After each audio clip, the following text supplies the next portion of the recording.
She's a small wonder, a child unlike other girls. She's a miracle, and I grant you, she'll enchant you at first sight.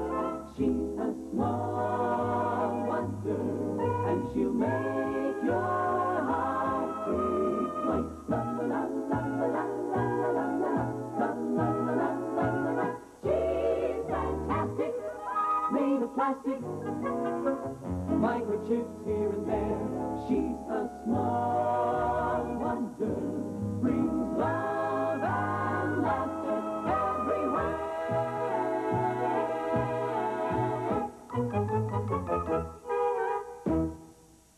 It's their turf. It's their world.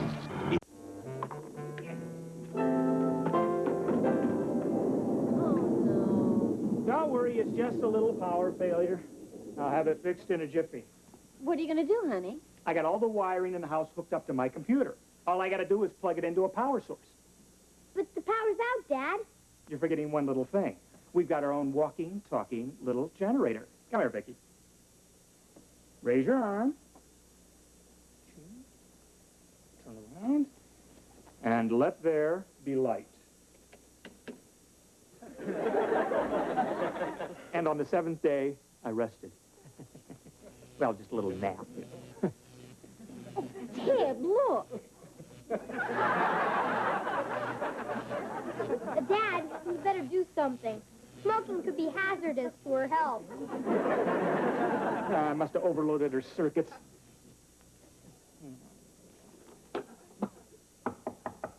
Oh, there's someone at the back door. Probably the Brindles. Their lights must be out, too. Their lights have been out for years. Okay, Vicky, let's see what the problem is here. Hi, Jamie. What do you want, Harriet? Her lights are out, too. My parents wanted to know if we could borrow some candles. I guess so. Why does your family always borrow stuff? Don't you ever go to the market? Sometimes. But my mother says the lines are shorter here. Well, you won't be needing these candles anymore. I'll save them for when you're older and wax your legs. Thanks. You want to meet my cousin Mary? Her folks are away and she's staying with us for a few days. She's 16. People say we look so much alike, we could be twins. That's bad news for Mary. Harriet? Oh, hi. Hi. Jamie, this is Mary. Hi, Jamie. Harry, your lights are on too, so your mom said that you can forget the candles. Oh, well, here, Mary, take them anyway. There's nothing we love more than lending stuff to the Brindles. Here, take our salt and pepper shakers, too. Thanks, Jamie, but we won't need them. I think we got a little lady killer here. Bye. Bye, little lady killer.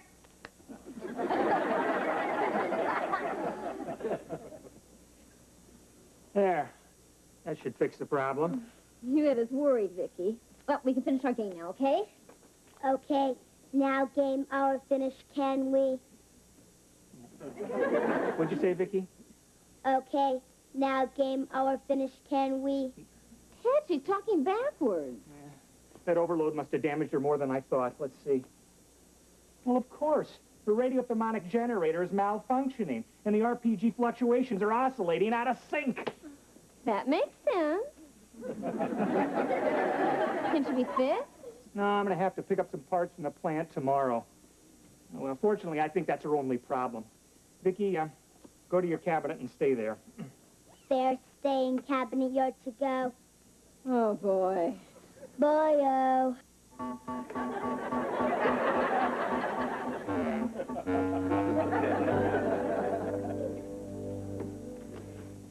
I'm telling you, Reggie, Mary's the most beautiful girl I've ever seen.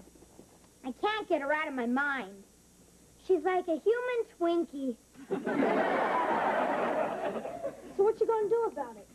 I don't know. It's tough to date a 16-year-old when your body only goes up to 12. Why don't you try smoking a pipe? You not only look older, you could say smoking stunted your growth. It's gonna take a lot more more than a pipe. I've got to act older, too. Be more sophisticated, like the guys in the old TV movies.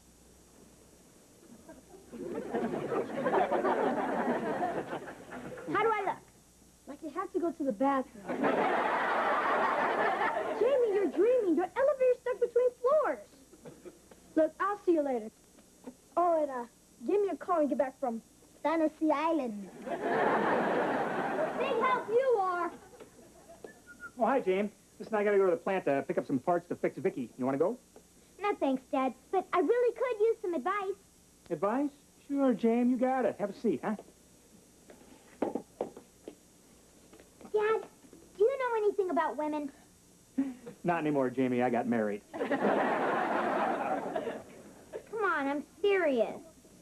This girl is someone real special, but I'm not special to her. How do I get her to know me better and to like me? Ah. Well, Jamie, I'd say the best way for a man to win a girl's heart is to be very clever. How do you do that? Well, there was this little trick I pulled in college once. You see, I was crazy about this girl. I could not get her out of my head. You mean Mom?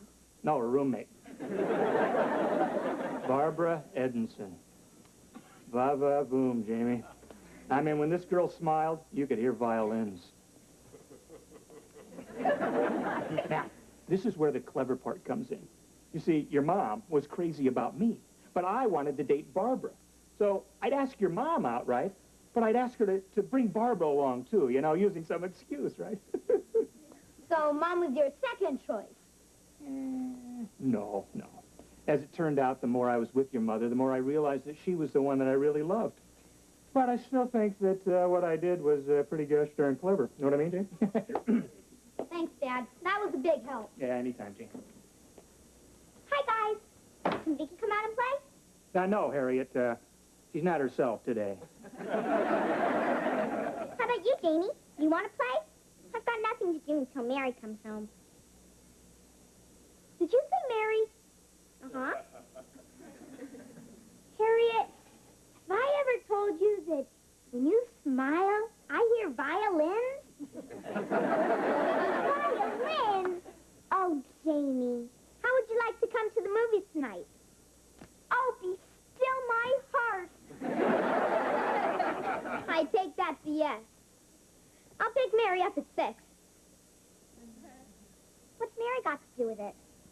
She's your house guest, right? We can't leave the poor girl sitting home all alone. That'd be rude. Oh, Jamie, you're so thoughtful. I'm in heaven. Yeah. Okay, that should stop you from talking backwards. Now go find Mom and help her out, okay?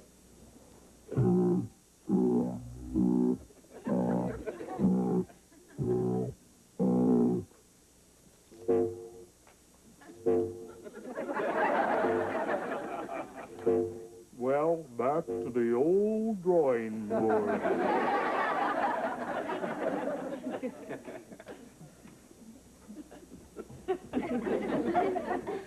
What's the betting for? Barbara Edinson. Barbara Edinson? Oh, you remember my old college roommate? The one that used to go with us on all of our dates. Yeah, that Barbara Edinson, yeah. Yes, the one that you were telling Jamie all about. The one I was second choice to. Honey, I can explain that. You see, well, anyway, I mean, you were the one I fell in love with and married. Doesn't that mean anything to you? Yes, it means you can stick your cold feet on your own back tonight.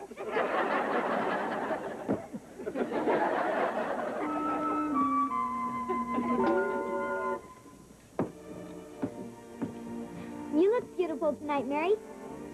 There you go again, you little lady killer. What about me?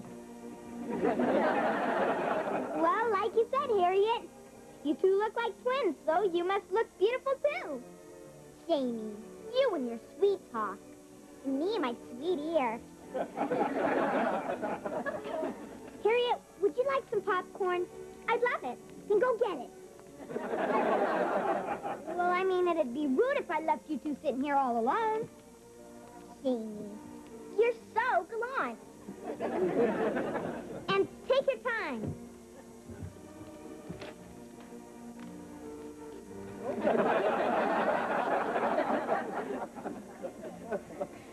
So, Mary. That's such a pretty name.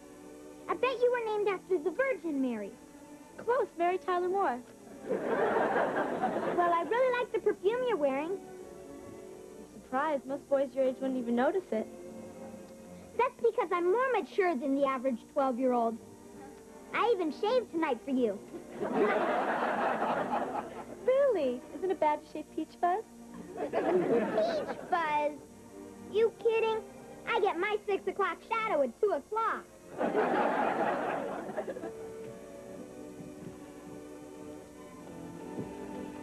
Hey, Mary. Hi. See you later, Jamie. Where are you going?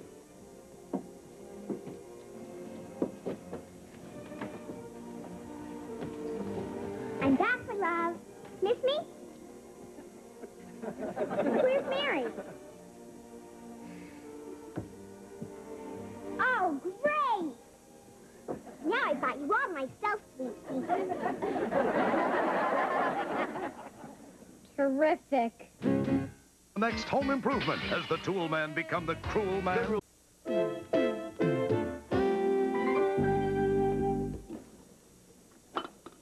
Hi, honey. How'd your date go? Abe Lincoln had more fun in the theater than I did. Oh, I'm sorry. Well, what happened? For one thing, I took Dad's advice. Well, in the future, when you want to know about women, don't ask a man. Ask a woman. What woman? Well, how about me? I passed the physical. What would you like to know? Well, there's this girl that I really like, but she hardly knows I'm alive. Well, have you told her how you feel? No? Then do it. Girls prefer men who are direct and honest and who don't play games. Direct and honest, huh? I'll give it a try. Thanks, Mom. Oh, my back is killing me. Hunchback of Notre Dame must have slept on that sofa. Okay, Vicky, I think that fixed you. How are your systems? All my systems are functioning normally, except one. Terrific. I got the world's tallest chipmunk. There. There. I fixed your voice. Fixed your voice. What'd you What'd say? you say? Come on, quit Come on, fooling fool around. Vicky, don't You do that. There, I turned your voice off. Nice guy. You're so smart, why don't you fix my back? Oh, ah!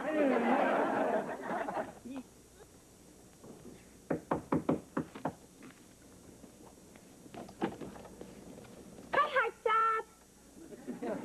What do you want, Harriet? I wrote you a poem that expresses my feelings for you. Great. Mail it to me. I've got it right here. When I wake up in the morning, when I go to bed at night, the pimple on your chin is never out of sight. I'm really touched. In fact, I'm so touched, I have to see Mary. Mary? Why? It's about a surprise gift for you. For me? Oh, Jamie, you remembered our anniversary. It's been 12 hours since you heard the violins. I'll forget Mary. You can keep the poem. Sleep well, dear? Terrific, just like a baby. You mean you slept in your stomach and burped all night? Okay, I didn't sleep a wink, but I bet you didn't either.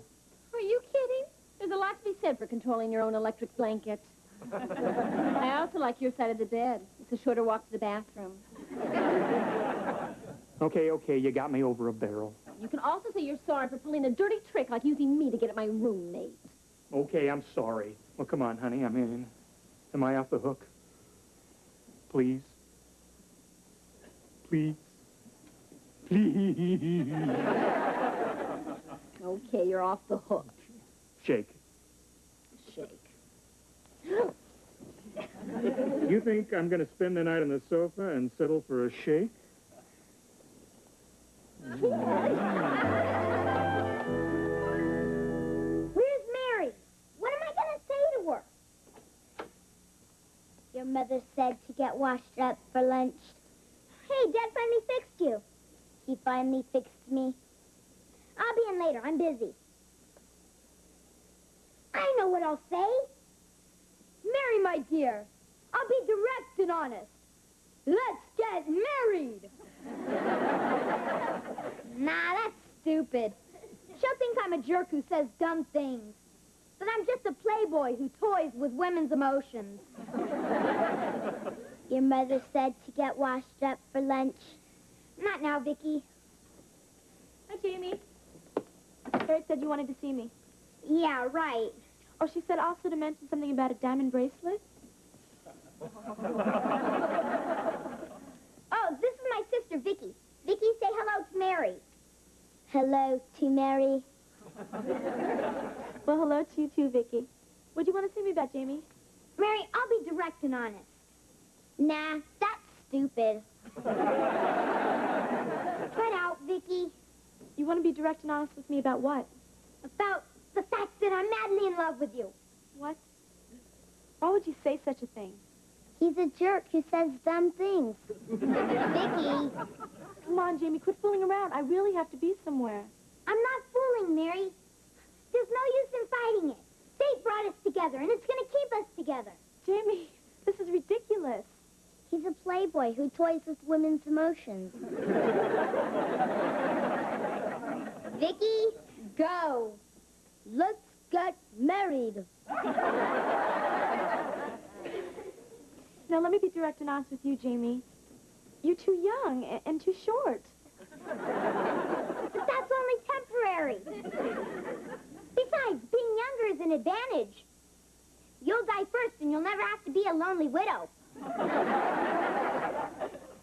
I don't know whether to laugh or to get mad at you. I think you better stick to Harriet. She says you're crazy about her. Are you kidding? I only pretended to like Harriet so I could be with you. What?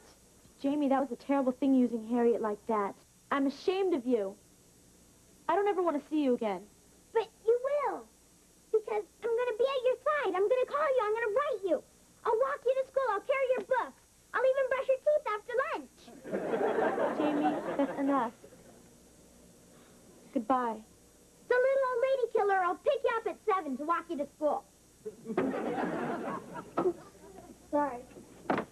Who was that? Mary. Do you expect and believe that a girl like that is interested in a kid like you? Why not? Well, now, if I was Mary, I want a guy with a lot more experience. Like me. All right, who's this Jamie Lawson? Who wants to know? My name's Christopher. Want to find the little creep who's been bothering my girlfriend Mary? I'm going to rearrange his face. He's Jamie. Hey, no way. I'm Reggie. He's the creep whose face you want to rearrange. You got anything to say while you still have lips? Yeah. Christopher, let me be direct and honest. I'm not Jamie. I just look like him. Yeah, then who are you? The pool man? Okay, cool man. Let's see how long you can breathe underwater. Reggie, do something. I am. I'm leaving. Okay, Christopher, you can put him down. I think you got the message. Not so fast, Christopher. She's a slow learner. I got the message. Loud and clear. Mary, why would you do this to me? 'Cause you're a jerk. Yeah, what you did to Harriet is inexcusable. And I also don't want you hanging around Mary anymore. I just thought I could get her to like me. Like you? Why would I waste my time on a little kid and nothing? Nothing. Gee, I kind of like Lady Killer better. Mom says you must come in for lunch, Jamie. Come on, Christopher. The little baby has to go in for his bottle. I'm glad you're here, Vicky. You can tell that little skunk Jamie I'm never going to talk to him again. She said she's never talking to you again, little skunk. You can tell her I don't blame her and I'm sorry. He doesn't blame you and he's sorry. Harriet, I really do feel awful about what I did. And I'd like to make it up to you by taking you to the movies alone, just the two of us.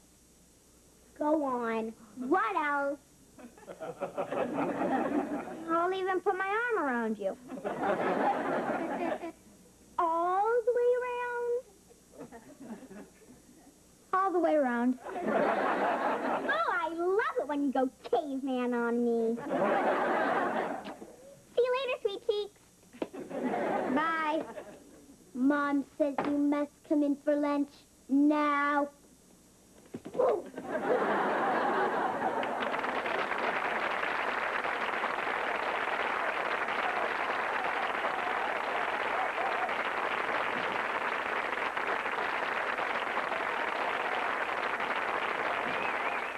It's their turf. It's their world. A small wonder, lovely and bright and soft curves. She's a small wonder, a child unlike other girls. She's a miracle, and I grant you, she'll enchant you at first sight. She's a small wonder, brings love and laughter everywhere.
While you're eating out, Watch this, Vicky.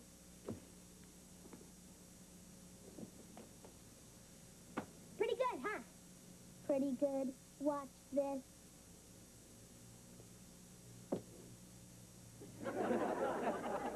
Pretty good, huh? Big deal. Any robot can do that. Vicky, come down from there before you fall on your plastic little robot. Jamie, I thought I told you to finish your chores before you started to play. And how to clean up this yard. I can't clean the yard, Mom. The broom's not here. Hi. Is this your broom? Someone just threw it over the fence. I was showing Vicky how to throw a javelin. Well, if anybody knows how to throw it, it's you. Now get to work. Can I help? No, but when I'm done, I'll give you the broom to fly home on. My. You're certainly a grumpy bear, which I find very attractive in a man. The grumpy bear hates doing chores. Who doesn't? Our parents do all the bossing around, and us kids do all the dirty work. We're nothing but cheap labor. When I complained, my mom sent me to my room without dinner. That's terrible. Not really. Such an awful cook. Sending me to my room without dinner was my idea. Anyway, it'll be different when you and I are married, Jamie. We'll be the best mom and dad on earth. Harriet, if you and I ever get married, it'll be because we're the last mom and dad on earth. I can wait. Bye.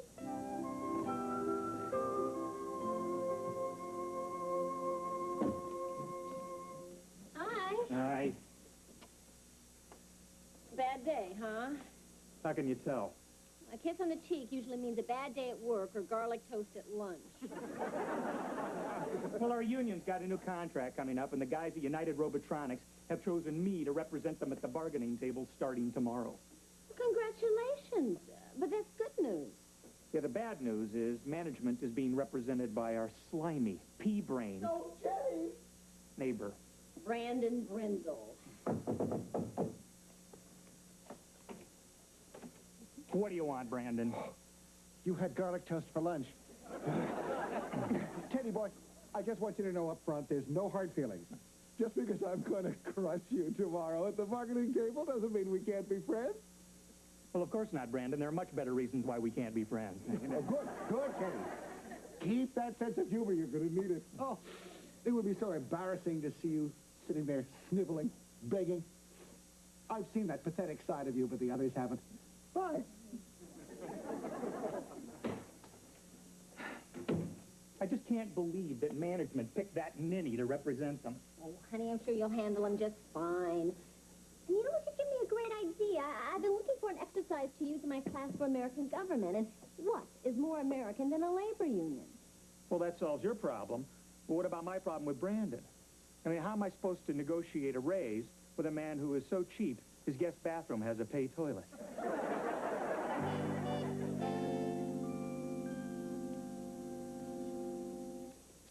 Oh, the whole point of a labor union is for workers to have an organization that speaks for them as a whole. And then they can go to management and bargain to improve working conditions.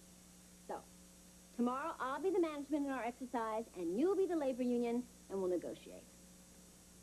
Yes, Jamie? What are we going to negotiate? Oh, I thought the class could decide on some things that they feel would make their lives better here at school. And I mean serious things, all right? Oh, and you also need to pick someone to represent all of you at the bargaining table. All right. I'll see you all tomorrow. Hold it. Attention, please.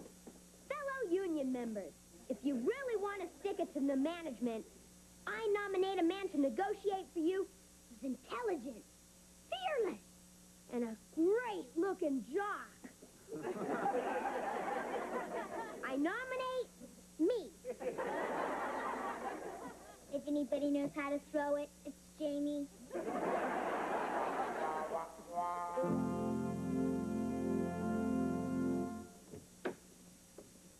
Hi. Hi. Oh, did your union pick its negotiating team? Yeah, they chose us. Tomorrow we'll really stick it to management. That's so. Well, how about you two negotiating yourself into the kitchen, setting the table for dinner, huh? Hey, make a note of that, Vicky. Management trying to bribe labor with kisses. Got it. No kisses for management. Hi. Hi.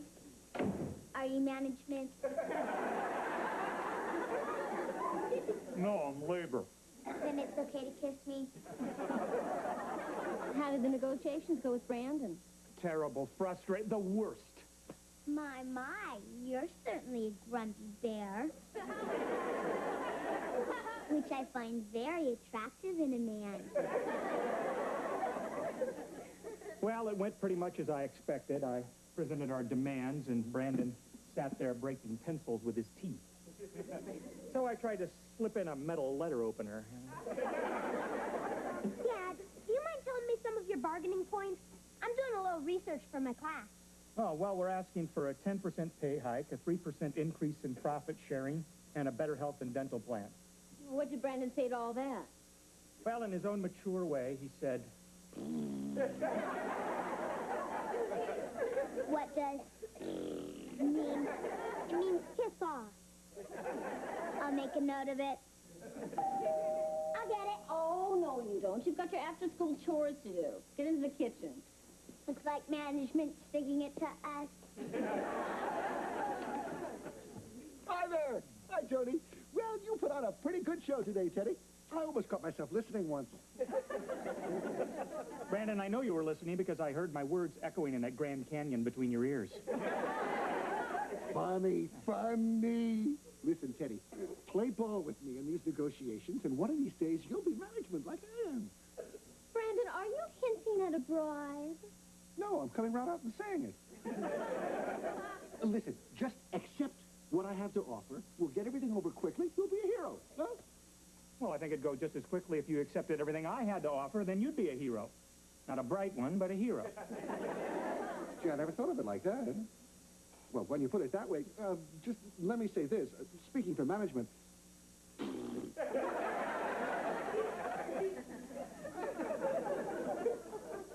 Well, you have to admit he's eloquent. Labor says dinner's in the oven. Thank you, Vicky. Well, Brandon better shape up or we'll put up a fight that he'll never forget. We're going to stand firm and united, and if he tries to push us against the wall, we will strike. That's the spirit, honey. And if he thinks I'm kidding, he can go suck canal water. When I'm through with him, he's going to be eating crow. You feel better now? No. What's for dinner, Vicky? Stuffed cabbage, but if you want, I can go stuff a crow. Good. Make a note of that one. Will the class please be seated? Will the negotiating team come to the bargaining table? Has labor completed a list of its demands? Yes, ma'am. And remember, you're negotiating with that cute little bundle from heaven you used to burp. Vicky, read our demands. Labor's demands are as follows. We want a longer lunch period, a candy machine in the classroom for emergency energy purposes, a 48-hour warning before any surprise quizzes, and no term paper longer than 5 pages. Make that 2 pages. And last, we'd like to have a place to keep our pets while we're in school. Now, class, settle down. I thought I instructed you that I wanted these to be serious demands for this exercise, not frivolous things. They are not frivolous. Frivolous. Frivolous is an adjective meaning silly. Is management telling labor that pets aren't important to kids? Well, I really don't think that... Adults have daycare centers for their kids. Why can't we have them for our pets at school? Now, class, that's enough. Management has no intention of giving in to these demands. What is labor's reply? Labor's reply is... Are you sure that you're speaking for your entire union? Union? Well, it's obvious that labor is not intending to negotiate seriously. The meeting is adjourned. You may return to your seats. If management thinks labor won't put up a fight, then management can go suck canal water. We'll put up a fight management will never forget. Yeah! So, we're going to stand firm and united, and if they try to push us to the wall, we'll strike. Strike! Strike! Strike! Strike! Strike! Strike! Strike! Strike! How would Lee Iacocca handle this? It was one of the most talked about X-Files ever. Hi, I'm home. Oh, hi, honey. You're home awfully early. I could have stayed home all day for all the good I did at the negotiating table. Is Brandon Brindle still being stubborn? Completely. He is so infuriating. When I asked for a 10% wage increase and a decent dental plan, he countered with a 10% cut and a reminder to floss between meals. Well, what are you going to do about it? I'll show you. You're on strike? Didn't have any choice. It was either walk out and strangle the company or stay in the room and strangle Brandon. You sure you made the right choice? Well, at least you're not the only one. There's a strike at my school today, too. The teachers went out on strike? Not the teachers, my students. The whole class walked out. You're kidding. Well, you wanted to teach them about labor unions. Hi, Dad. What's the sign for? Oh, my company's on strike. I've got to go picket the plant tomorrow. We're on strike, too, Dad. Management can go stuff crow. That's carrying things a little bit too far. I mean, I don't think kids should be striking at school. You listen to your father, But I'm with you in principle. but not when he's wrong. The right to strike is one of the building blocks of a free society. And it's a free society that's made me what I am today. Unemployed. I'm glad you feel that way, Dad, because I wrote down some things that Vicky and I would like to negotiate with your mom. What do you mean? Well, we did the chores around here, so that makes us labor. You give the orders, so that makes you management. Vicky, read our demands. I don't believe this. Believe it. Labor demands an extra hour of TV every night, a modest $5 a week raise and allowance, and no more broccoli. That's it. Short and sweet. Well, I'm afraid we can't let you stay up an extra hour. You wouldn't get enough rest for school. Yeah, and as for your allowance, you already get enough to cover your basic needs. Video games, comic books, and Slurpees. Well, what about the broccoli issue? Broccoli's nutritious. It's good for you. It's yucky. I'm with her. Sorry, it's no on all three demands. Okay. If management won't negotiate with labor, then labor has only one thing to say. What's that? I think that's self-explanatory. We're on strike.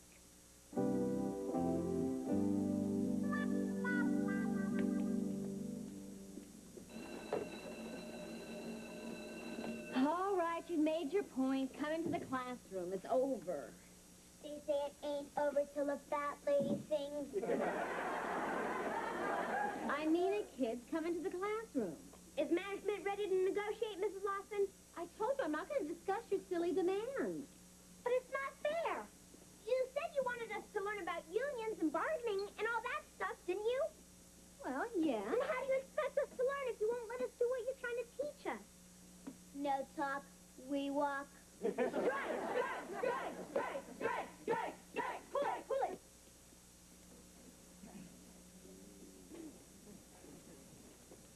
Mrs. Lawson, I realize I'm only the principal of the school, but may I ask why your class is picketing in the hall? Or is that being too pushy? Well, Mr. Bryan, it is kind of hard to say. Give it a shot. They're on strike. Strike? Can we talk?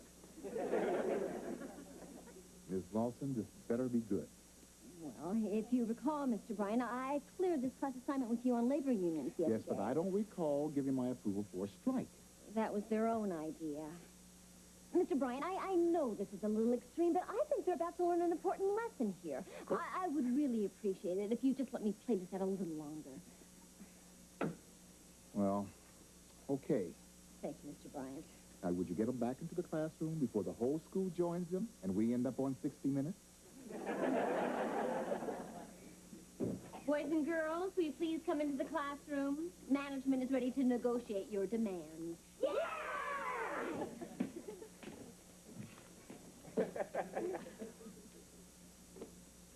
Come on in, Vicky, it's over.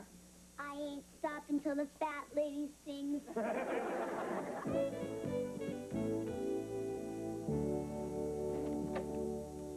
Oh, hi. Hi.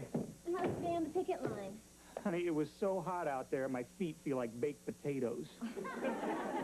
How about something nice and cold to drink? Oh, great. And some sour cream and chives for my feet. So how's your strike going? Oh, I'm thrilled to say that it was all settled. Had to do a little compromising, though. The kids wanted to have a daycare center for their pets. Oh, what'd you work out? I said no, but they could have a pet show once a month, and that I would donate the papers to cover the floors. Boy, you're a great negotiator, honey. I should try that with Brandon. Nah, I'd never use a newspaper.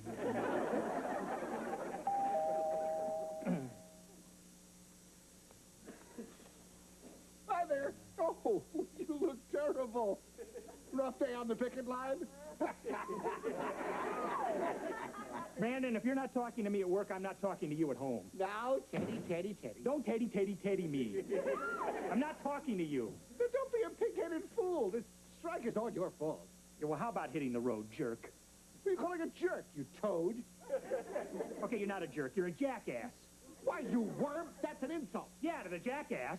And who you calling a worm? Hey, I'm your boss. I can call you anything I want. You are nothing. Oh, great job. Boss over nothing.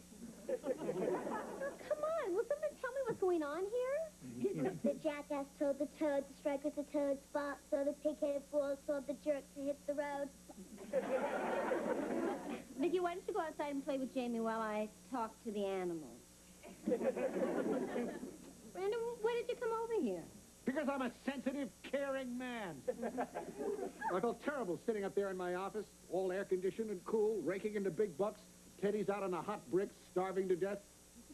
Oh, I never knew you cared that much about Ted. I don't, but who wants to live next to starving people? It drives down the property values. Let me remind you of something before you go, Big Heart. Whatever happens to me happens to you, too. Yeah. If I starve, you starve, too. Fine. Fine. Fine. Fine.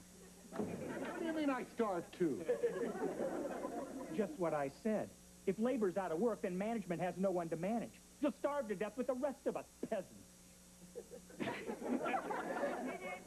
Nice bluff, Teddy. Let's negotiate. Strike! Strike! Strike! Strike! Strike! Strike! Strike! Strike! What's that noise? Sounds like it's coming from the backyard. Strike! Strike! Strike! Strike! Strike! Strike! Strike! Strike! Strike! Strike! Hey, cool it. What are you kids doing picketing out here? Well, we didn't want to picket in the front and embarrass you with the neighbors. Harriet, what are you picketing for? Because I want to negotiate my chores and allowance like they're doing. Oh, forget it. I'm your father. I'm telling you right now, knock it off. Okay, and I'm your daughter. And I'm telling Mother where you pinched the cleaning lady. Daddy's little crumb cake.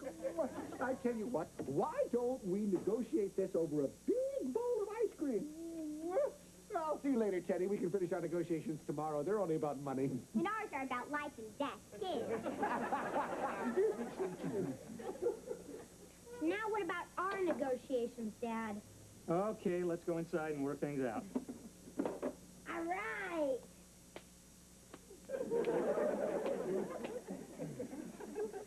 Joni, while we're hammering out our new contract, would you make us something to nibble on, please? Why am I always the one to get the refreshments? Because you're a mom. That's your job. For which I'm overworked and not paid. You know, I'm tired of being taken for granted around here. The kitchen's on strike. What? And as for you, you'll have to negotiate any other room in the house. Got the picture? Joni, come on, let's be reasonable here. Wonder what Dad's gonna do now that Mom's mad at him. He can pinch the cleaning lady.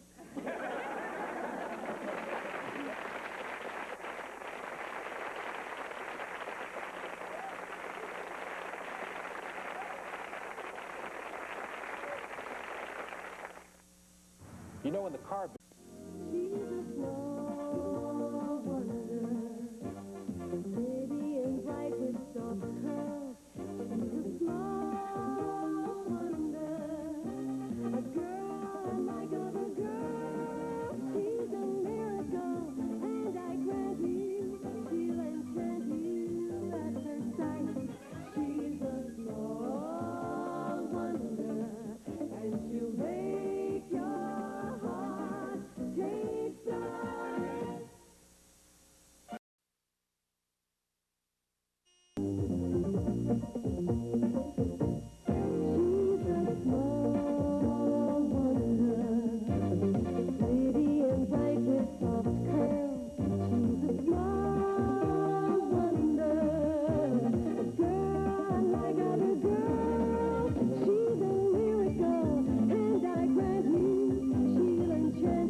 Drop slime bombs on Earth.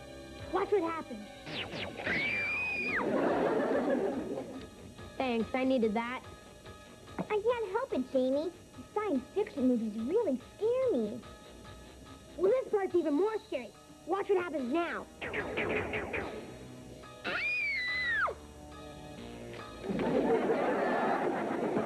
See, it scares Vicky, too. You know, my dad says stuff like this could really happen. Your dad says a lot of dumb stuff. Who told you that? My dad. My dad's a real nut about flying saucers. He says aliens can land any day, and he's an expert on the subject. I know what makes him a nut, but what makes him an expert? Well, I better be going. Jamie, you should be more open-minded about strange aliens visiting. I am open-minded, Harriet, and thanks for visiting. Bye! Bye. So, guys, the popcorn goes in your mouth. Where's the sofa? Mom sent it out this afternoon to have the spring fixed. Well, I got something really exciting to show you guys. Where's your mom? In the kitchen. Oh, Vicki, would you ask her to come in here, please? Mom! Come in here! Thanks. Don't mention it. I'll be right there. Jamie, I have been working on this for months, and I finally got it perfected, I think. What is it? This. A hologram generator. Wow, a hologram generator. Wow, a hologram generator. What's a hologram generator? Well, to put it simply, it'll allow Vicki to split her optic laser beam recording information at a specific point from two different sources, causing a seemingly real image that isn't there at all. That's putting it simply. In other words, Vicki can project a three-dimensional image, and you don't have to wear funny glasses. Here, I'll show you. Vicki, what do you see on this page? I see the Louis XV chair Mom said you were too cheap to buy. I am not cheap. That is a very expensive chair. For that price, it should come with Louis XV. Okay, Vicki, make a projection of that over there. Over there.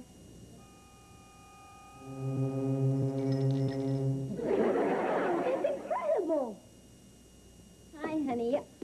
Oh, the Louis XV chair I wanted. Wonderful, extravagant man. Oh, no, it's...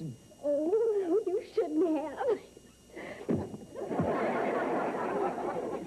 He didn't.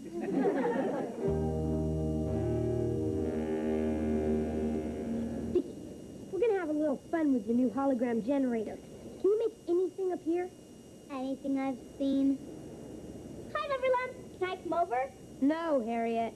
I'll be right there. I got an idea, Vicki. Can you make a hologram of that flying saucer we saw on TV last night? Yes, Loverlump. Okay, when I give you the signal like this, I want you to make it appear over the yard. And make the sound, too. We're gonna play a trick on Harriet. Yeah. Hi, Vicki. Hi, Cuddle Bunny. Hi, Harriet. I'm glad you're here. You are? Why? Well, we're neighbors, and neighbors should be friendly.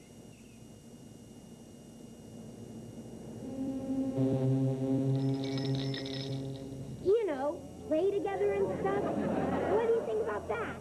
Well, Look! Wow, a little flying saucer. Wow, a little flying saucer. Harriet, was that you that screamed?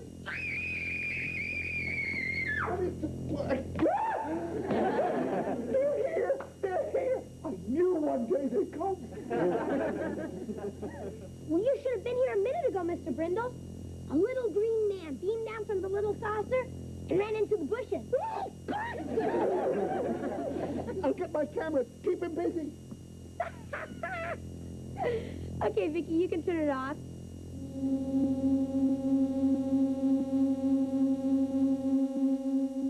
Boy, I sure burned their buns on that one. Hi. Hi, honey. How was work? Terrific. I'm going to present my hologram generator to the board of directors tomorrow. But how can you have Vicki do that? They'll find out she's a robot. No, honey, not with Vicki. I've got another projection system. You should really wow them. Maybe even get me a promotion. But the best part is, Brandon Brendel won't be able to steal my idea this time. See, I built this thing right under his nose at the office, and he doesn't suspect a thing. Are you sure? What do you mean? He's out there sneaking around in our I backyard. knew it. I wonder what he's doing out there. He must be snooping around trying to find out about my generator. Looking for something, Brandon? Maybe this is fantastic. Did you see it? See what? The flying saucer. Flying saucer? It was hovering right over your yard. And a little green man got out and ran into the bushes. Little green man. Are you sure it wasn't the Johnson's dog? Sometimes they dress him in funny clothes. It couldn't have been a dog the saucer wasn't hearing. And when it comes back, I'm going to be ready for it. A picture of me with that little green man will make me famous. Yeah, two creatures from outer space. If you don't believe me, ask your own son. Jamie saw the flying saucer and the little green man. Jamie said that? That's right. That should prove I'm not as crazy as I look.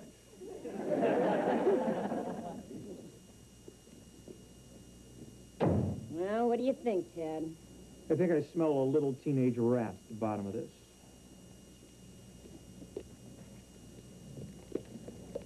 Jamie, what do you know about a flying saucer and a little green man? Nothing, Dad. Mm-hmm. How about you, Vicky? If you mean the little flying saucer with the flashing lights and the little windows, I didn't see it. All right, Jamie, let's hear all about it. Well, I told Vicky to make a flying saucer using her hologram thing. Played a trick on Harriet. By accident, Mr. Brindle saw it, too. Jamie, do you know what you've done? Now Brandon thinks there's a little green man running around here, and he's going to keep on snooping. And he just might stumble on your dad's new project. Can't we just tell Mr. Brindle there is no little green man? That would do any good. He's already seen the flying saucer. Yeah. And now we're going to have to arrange for him to see the little green man, too. Are you serious? I sure am.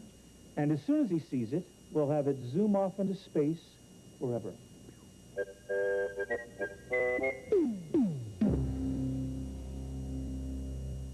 Small wonder will return after these messages. Boy, when I phoned Brandon and told him the little green man and the flying saucer were back, his scream almost broke my eardrum. Do you really think he's going to buy this? Well, you sure bought it when Vicky did her hologram trick and made the flying saucer appear the first time. Yeah, and if he thinks the little green man's gone forever, then maybe he'll stop snooping around here. And he won't accidentally discover my project. Okay, Vicky, make the flying saucer appear up there. Up there. Oh, Ted, that's really fantastic. Yeah. Okay, Vicky, now the little green man over there. Teddy! Teddy, where are they? They're beautiful. Wow. Tim, it's you! Jamie, protect me!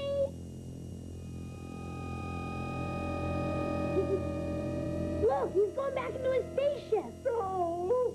You, wait 'em here. We talk 'em, smoke 'em peace pipes. Brandon, he's an alien, not Geronimo.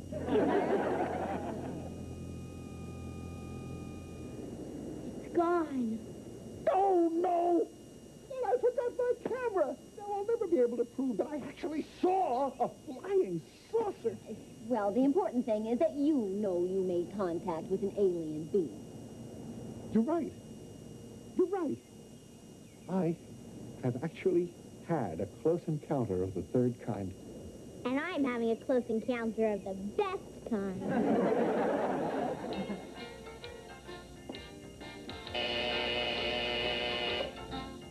Time's up in the soft chair. Oh, I can't wait to get the sofa back from the upholsterers. Oh, I get it.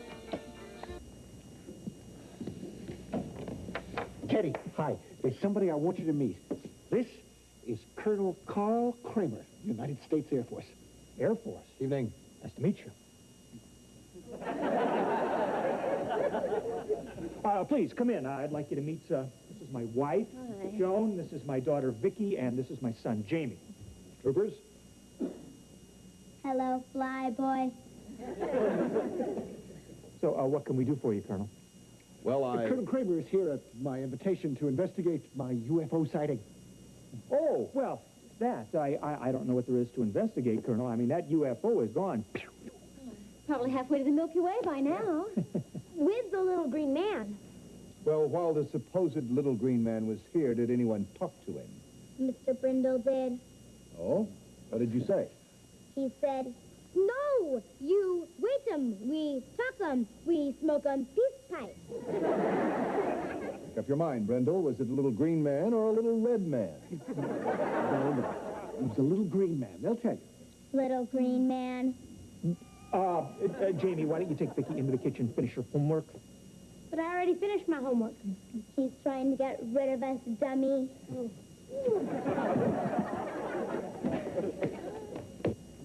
Yeah. Well, Colonel, gee, I'm awfully sorry you had to come all this way for nothing, but I want you to know it was really nice to meet you. Lawson, your Sir. company does top secret work for the government. I have no choice but to investigate. But what if the flying saucer doesn't come back? They never do. These sightings are usually hoaxes reported by some kook.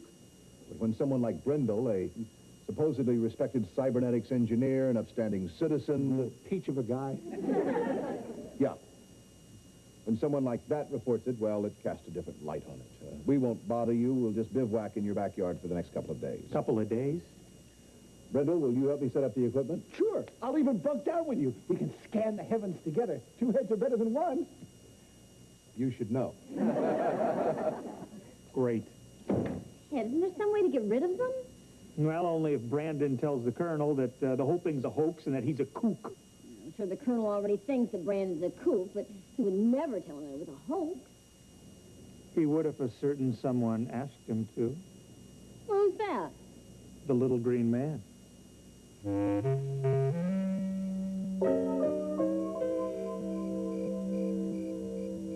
You know, Colonel, I finally figured out why the Martians keep coming back to our planet. You want to know why? I'm sure you're going to tell me. They come here for fish. Fish? Fish. Boiled fish, fried fish, fish on a stick, you name it. You want to know why they come here for fish? No. Because there's no water on Mars. Did you ever suppose that the reason they come is to take showers?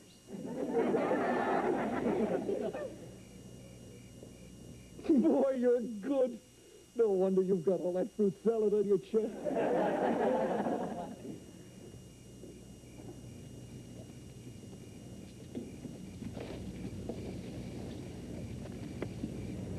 Okay, Vicky, you know what to do.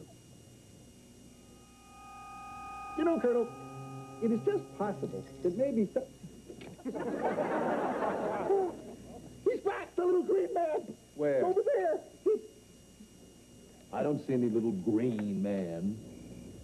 He was standing right there, across my heart. Did he have his fishing pole with him? Colonel, you have got to believe me. Brendel, stop imagining things. I'm not! I don't have any imagination. Ask anybody. So good. Okay, now for the knockout punch. Jamie, give us a few seconds to get back inside. Right.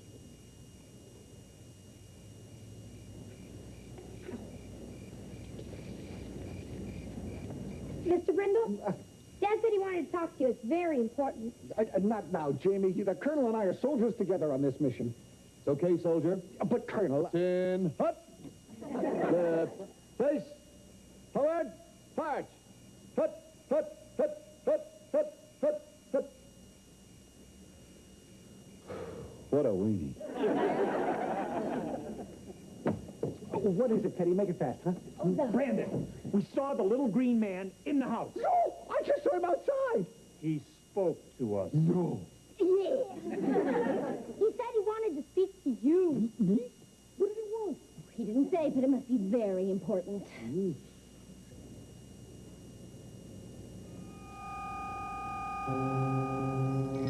Look, he's back. I knew I wasn't seeing things. Do you realize what this means? Teddy? Teddy? Jody? Speak to me! What's wrong? Fear not, Brandon Brindle. What? Your friends have not been harmed. They are frozen in time, unable to communicate. You're kidding. I'm an alien. I don't kid. Wait a minute. You speak our language? We've been monitoring your television signals for many years. Clever. Yes, and next month we're getting cable. What did you want to say to me that's so important? We're planning to invade your planet. Invade us? That's unthinkable! After we've conquered your people, we will make you king of the earth. That's thinkable. King Brandon. But why me? We've been studying you. We know you are a respected cybernetics engineer, an outstanding citizen, and a real peach of a guy.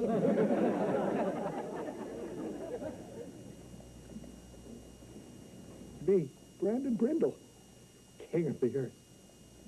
No one must know of our plans. You must keep this a secret from everyone, Your Majesty. I love it. But what about Colonel Kramer? Tell him it was all a hoax, that you're a real kook, and he'll go away. Brilliant. Now, wait a minute. You were also seen by some of my subjects, these peasants, the Lawsons? Their memories are wiped clean. They will not remember anything that has happened in the past 24 hours. You little green guys think of everything. I must leave you now, but I will return King Brandon. Live long and prosper. Nanu, nanu. Beam me up, Scotty.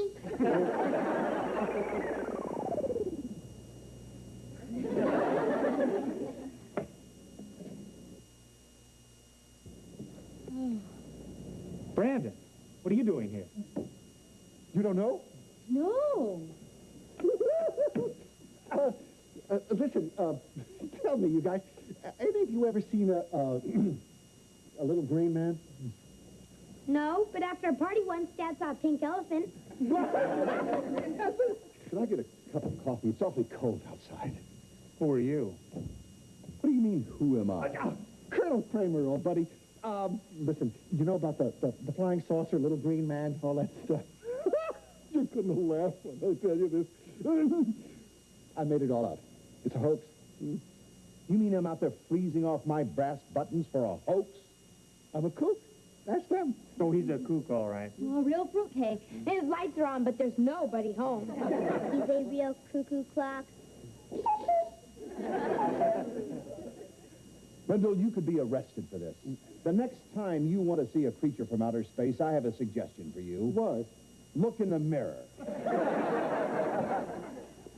Brandon, what's all this about flying saucers?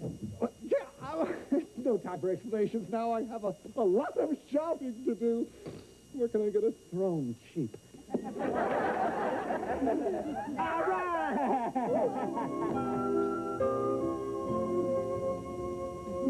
Morning, Vicky. Morning. Oh, look, the sofa's back. Hey, Grace. When did it arrive? Early this morning. No more sore behinds. Let's try it out.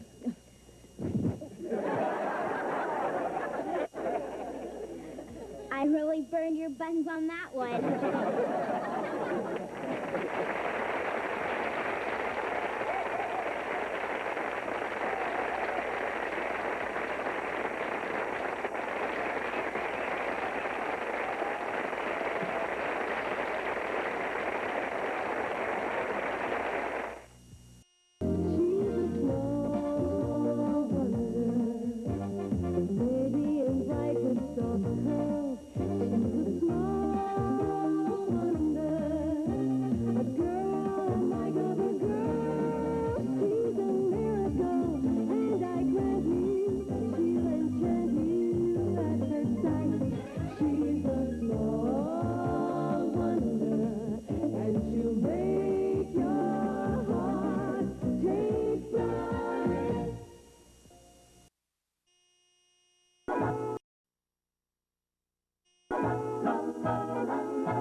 She's a small wonder, a child unlike other girls.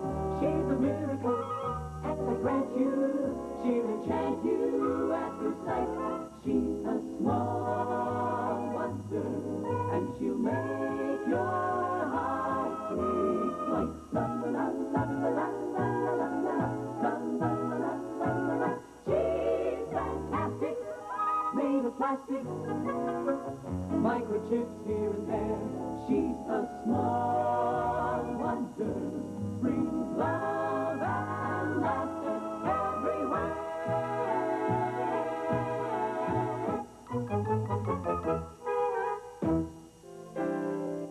Mom, Dad, here's a TV show the whole family can enjoy. Oh, what's that? The Slime Mutants from Saturn. It's about a bunch of dirty space creatures who come to Earth and leave a ring around the planet. Oh, let's see what else is on. Here's the bowl of popcorn you asked for. Thanks, Vicky. Vicky, you have to pop it before we can eat it. Thanks, Jamie. Pop it.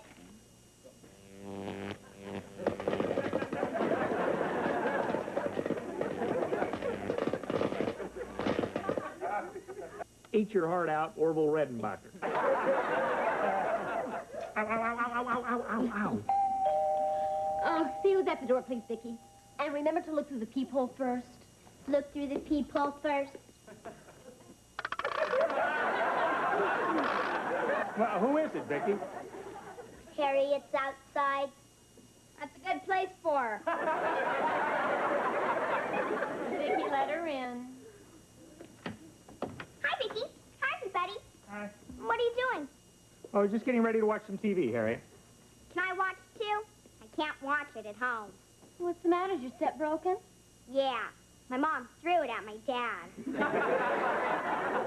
Sure, Harriet. We'd love to have you watch TV with us. Yeah. Love to. Jamie. What did he do? Oh, nothing. He did this. All right, kids, would you cool it? Jamie, turn it on. And now, ladies and gentlemen, let me show you that hypnotism can be fun as well as educational. Oh, hypnotism, this should be really interesting. Look into the eyes of the great Rinaldi. You are getting tired, very tired. Your eyelids are growing heavy, heavy, heavy. You cannot hold your eyes open. You are falling asleep. Fast, fast, asleep. And now for a few post-hypnotic suggestions. You, sir, when you awaken and hear the word milk, you will act like a little baby. And, madame, when you hear the word warm, you will become a vamp like Mae West. And as for you, dear lady, when you hear the word rose, you will get up and dance the tango. Harriet, would you stop trying to hold my hand in the popcorn? You, sir, when you hear the word bark, you will act like a dog. And last, but far from least, you, sir, when you hear the word bananas, you will act like a monkey. When you all hear the word stop, you will stop acting out your post-hypnotic suggestions. And now, when I snap my fingers, you will awaken. Splendid. Did you know that Rose feeds her dog warm bananas and milk every time she hears him bark?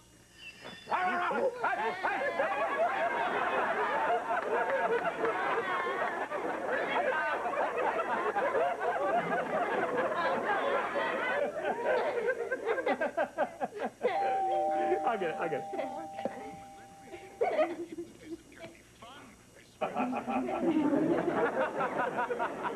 Oh, no, honey. It's that Mrs. Fernwald from the Department of Family Services. The one that helped with Vicky's adoption. Yeah. There's no problem. Hi there, Olivia Fernwald. Hello. Hello. Still that happy family. Yeah. Come on in. Oh, thank you. Well, hello, Jamie and Vicky. Hello. Hello. Oh, and I remember this young lady from Vicky's birthday party a few months ago. That's right. I'm Harriet, the vivacious redhead who lives next door. Harriet, this is a personal matter, if you don't mind. Oh, I don't mind. The more personal, the better. Harriet, she means goodbye, as in get lost, hit the road, see you in 1996. Look into my eyes. When you hear the word Harriet, you will throw yourself into my arms. When I hear the word Harriet, I will throw myself in front of a truck.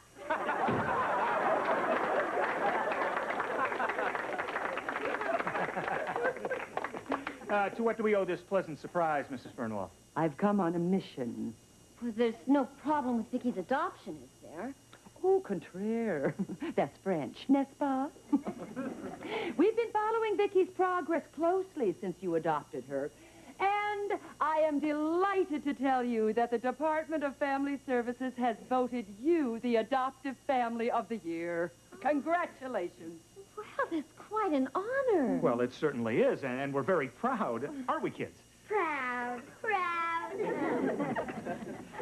If it's convenient, my superior, Mr. Digby, would like to come over tomorrow and present you with a beautiful plaque. A plaque? Oh, that would be very nice. We'd also like to videotape a small interview with Vicky and her new parents. You know, to show other families who are considering adoption. Oh, that would be just fine. No problem. Wonderful. Then I'll see you tomorrow. Oh, will 5 o'clock be all right? Oh, fine. Vicky, show Mrs. Fernwell to the door, please. Walk this way. Bye. Bye. Bye.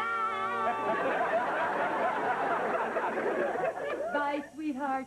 Bye, sweetheart. Get lost, hit the road, see you in 1996.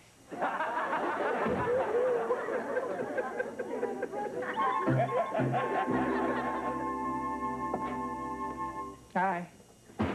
Oh, Chinese egg rolls, my favorite. Oh, don't you dare, Ted. Those are for when the guests come. If you want to make yourself useful, you can get down 5 plates for the hors d'oeuvre. 5 plates? Why don't I make it 6? Why 6? Because with 6, you'll get egg roll. No, you don't. I'll get my own plates. Till Mrs. Fernwell gets here, why don't you just go and watch some television? Television. Look into the eyes of the great Rinaldi. That's very cute, Vicky, but I don't have time to play right now. Look into my eyes. You are getting tired, very tired. Your eyelids are growing heavy, heavy, heavy. You cannot hold your eyes open. You are asleep. Vicky, take this tray. When you hear the word warm, you will become a vamp like Mae West. And when you hear the word stop, you will stop it. When I snap my fingers, you will awaken. Take this tray in the living room, please. Tray to the living room, please. Thanks.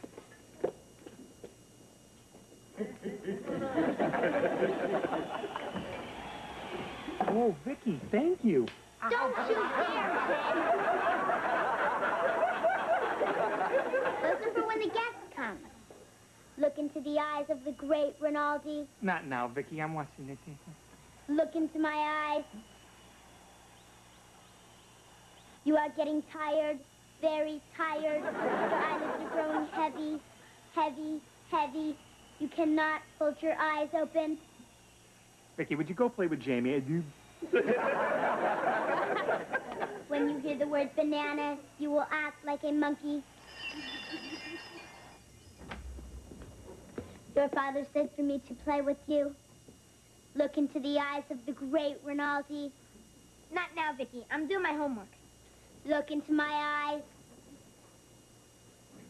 You are getting tired, very tired.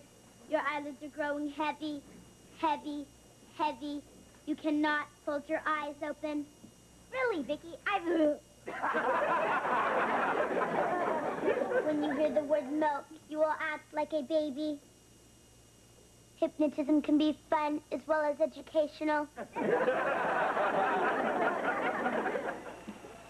You touch those egg rolls, Ted. Honey, I only had one, honest. That must be Mrs. Fernwald. I'm sorry, honey. I couldn't help tasting them while they were still warm. Warm? Yeah. Oh. How you do?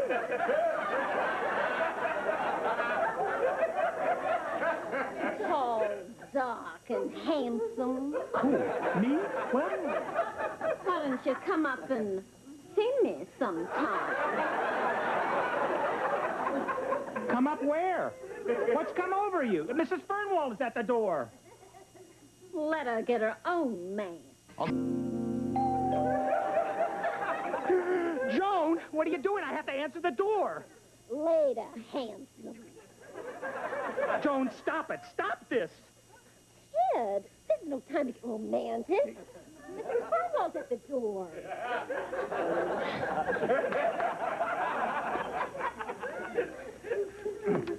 Oh, you are here. Well, this is Mr. Digby, our Director of Family Services. These are the Lawsons. Hello. Hello. Hello. I've been looking forward to meeting you. From what Mrs. Fernwald has told me, you're a very special family. Oh, well, I don't know about that, but we're very excited about receiving this award from you, Mr. Digby. You should be. Hi. Oh, and these are our children. This is our son, Jamie, and this, of course, is little Vicky. This is Mr. Digby. Hello. Hello. House on a tilt. Well, it'll just take me a moment to set up the camera. Yes, is this going to require any makeup, sir? Oh, no. But if you normally wear it around the house, please do. Maybe a little eyeshadow and blush. Hi, Mrs. Lawson. I saw him come in with the camera. I think I can add a little pizzazz to the occasion. Well, Harriet, dear, this is supposed to be just for our family, about Vicky's adoption. So why don't you just run along? Right. Hi. I'm Vicky's photogenic best friend. I know everything there is to know about her. Oh, really, little lady? Like what? Well, for one thing, she thinks I'm wonderful. And what do you think of Vicky? I think she has great taste in friends. Would you like to hear me recite a poem? No. Well, if you insist. Twinkle, twinkle, little star, how I wonder what you are. Up above the world so high, there's the door, now say goodbye.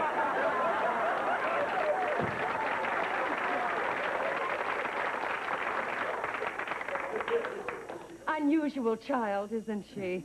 Well, now that everything has returned to normal, shall we have some refreshments?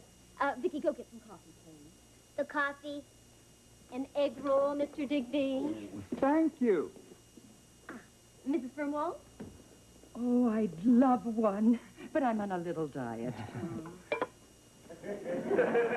I have to watch my figure, or no one else will. Well, then some fruit, maybe? Oh, that would be nice. Some grapes, cherries, a banana. Banana.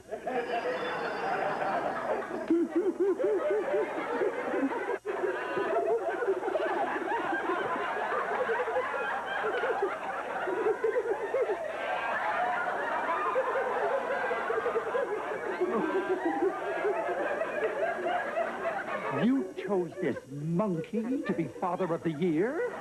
Well, Mrs. Lawson did say he was quite a cut-up. Stop that. Stop it. Stop what? You know what? Mrs. Fernwald, your fruit? Oh, could I have a glass of water instead? Of course, I'll get it for you. Oh, don't trouble yourself. No, I'll have Vicky help me. Oh, Vicky, could I have a glass of water, please? A glass of water. Oh, isn't it exciting, Vicky? Just think, after we tape the interview, you'll be able to see it on your own television set. television. Look into the eyes of the great Rinaldi. I beg your pardon, dear. Look into my eyes. You are getting tired. Your eyes are growing weary. You cannot hold your eyes open. And as for you, dear lady, when you hear the word rose, you will get up and dance the tango. Almost ready, folks. Oh, can I help you there, Mr. Digby? Oh, yeah. Would you just hold this here? Dad, can I have an egg roll? Have a grape, they're healthier. Okay. That's an egg roll. You're kidding. I guess we better have my eyes checked. Yeah, give me one of those grapes. I should alert you, Mrs. Lawson, that when I turn these camera lights on, it's liable to get a little warm. Warm? Oh. Oh. Why don't you come up and see me sometime?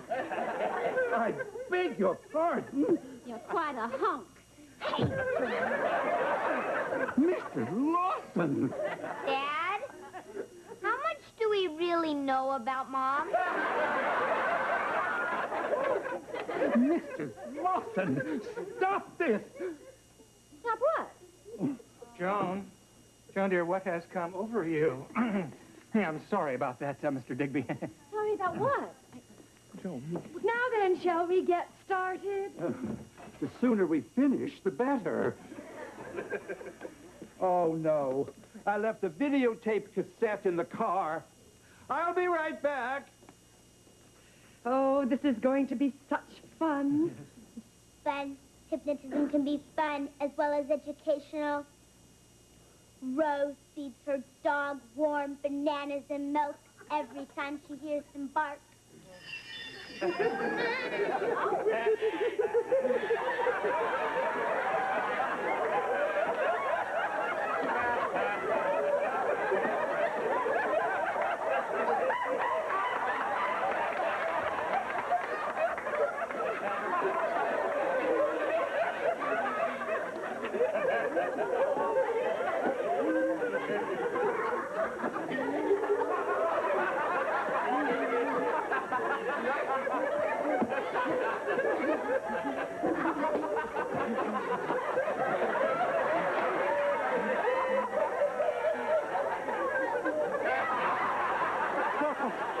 What is going on here?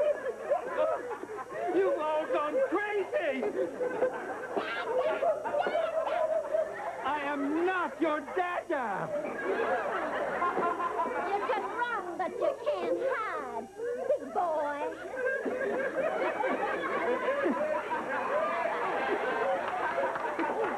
This is insane! Stop this! Stop this instant! Mr. Digby, really? May I ask, sir, what you are doing with my wife? Me? She did this?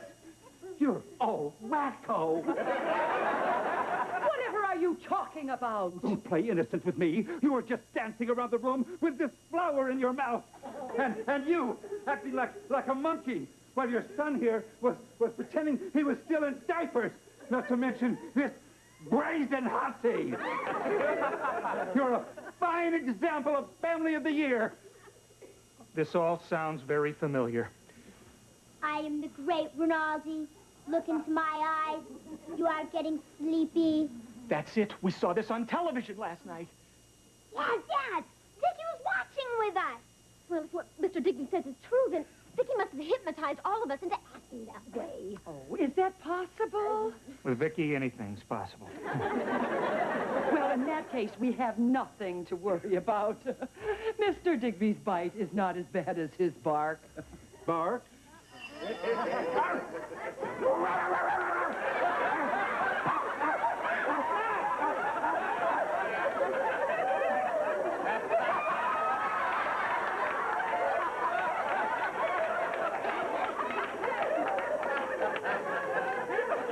Well, I certainly hope he's had his rabies shot. Dad, catch him before he starts chasing cars. Oh, yeah. Mr. Digby, here, boy. I got some kibble. Oh, Teddy could get hurt. Where is he? There he is. Where? Right over there by that fire hydrant.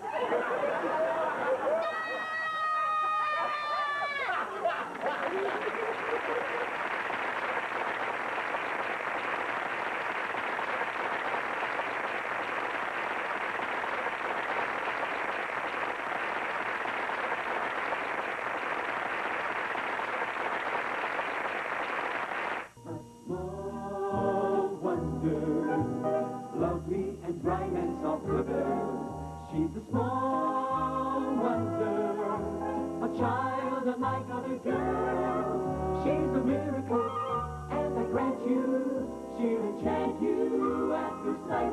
She's a small wonder, brings love and laughter everywhere.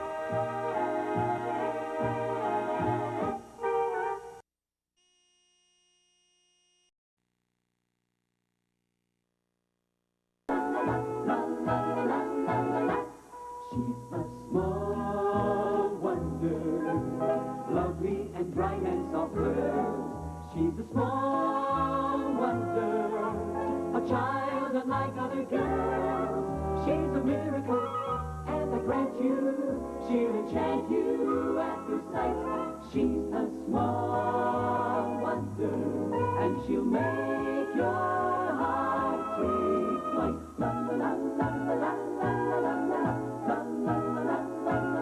She's fantastic, made of plastic, microchips here and there.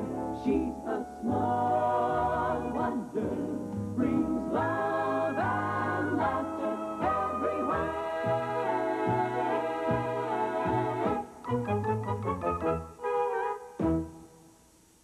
That's how much I feel.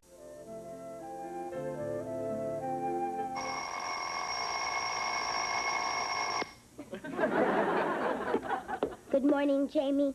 This is your wake-up call. Hey, stop! You told me to get you out of bed at 7:30 a.m. on Saturday morning. Right. That's because the early bird gets the worm. Summer vacation's only a few weeks away. I want to look for a job and make some money. That'll be nice for a change. Instead of working, why don't you do what you always do? What's that? Hit your father for a loan. No, I do that too much. I'd like to show him I have some initiative between loans. That'll be nice for a change. Don't be a wise guy.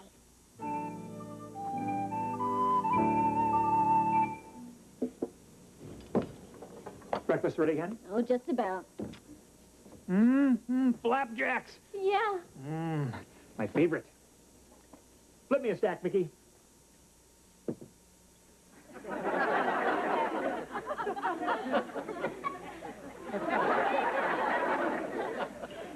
Gee, only 4?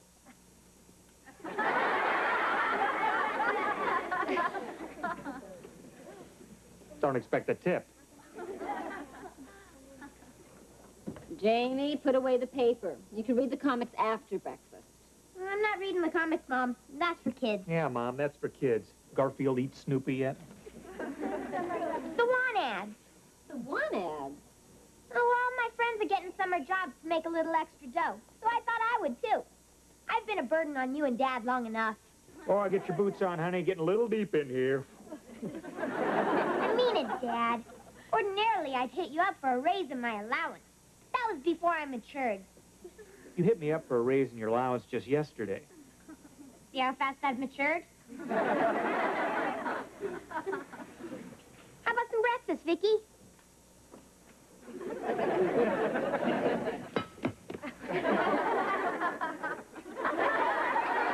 Thanks. I don't expect a tip. See any interesting jobs? Yeah, here's one. Earn $1,000 a week in your spare time. I'll take it. Give me the phone.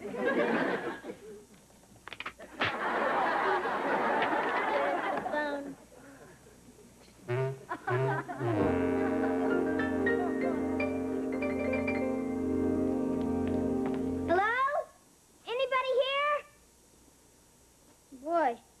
my mom could see this mess.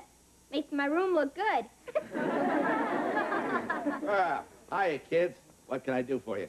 Hi, I'm Jamie Lawson, and this is my sister, Vicky. How are you? I'm Sid Barker. Oh. I'm sorry about that. But it comes right off. Don't worry about it. See? I see.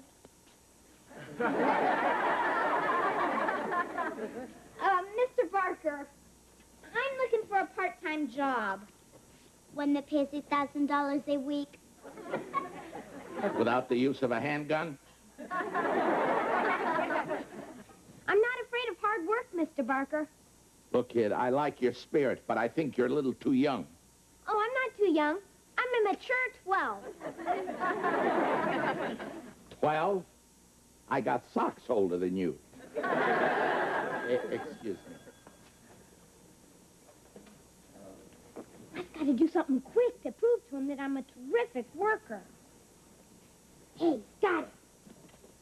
Here, clean this place up on the double. On the double.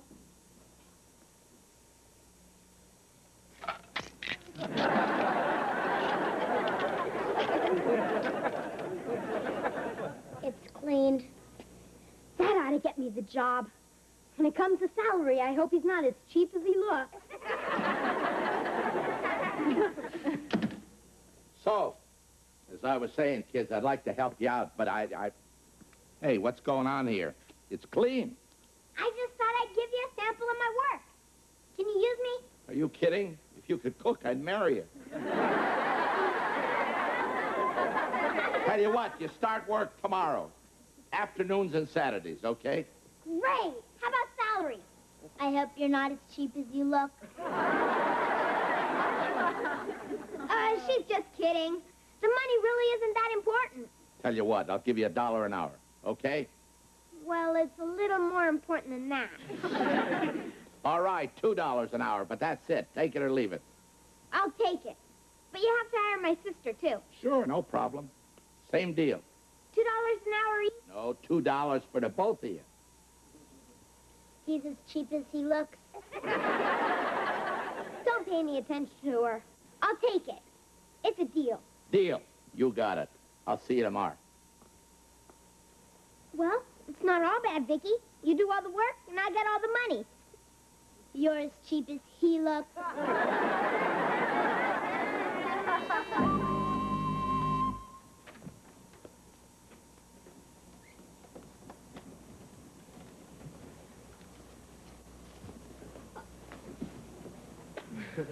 Ted, please, not in front of the plants.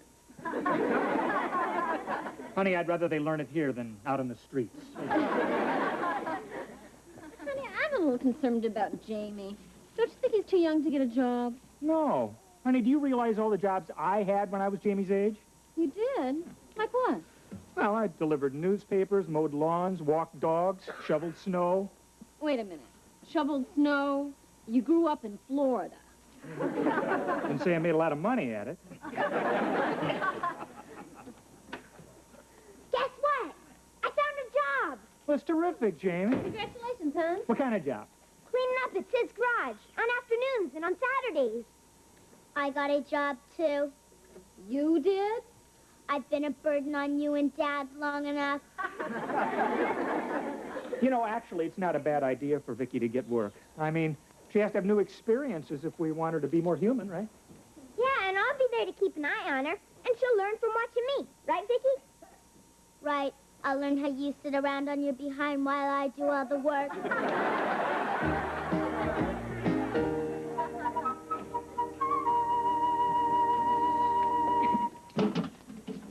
Boy, after 2 days of this, I'm pooped. This is hard work. It'll be easier if you use a straw. Don't be a smart aleck robot. Here, read this repair manual. Educate yourself. Educate myself? I'm educated.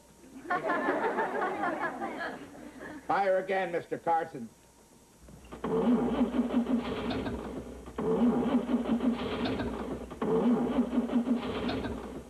I'm sorry. I'm afraid you're going to have to leave it for a couple of days. Oh, no. What's the problem? Hey, friend, I just fix them. I don't explain them.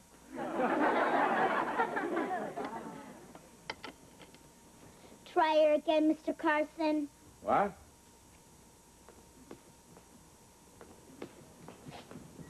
Try her again, Mr. Carson.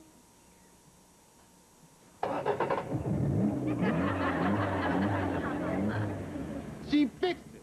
That's incredible. Hey, kid, from now on, you'll be known as Vicky Goodwrench. Thanks, little girl. You're fantastic. Put it on my account, Fitz. Sure. Hey, wait a minute. You don't have an account. I do now.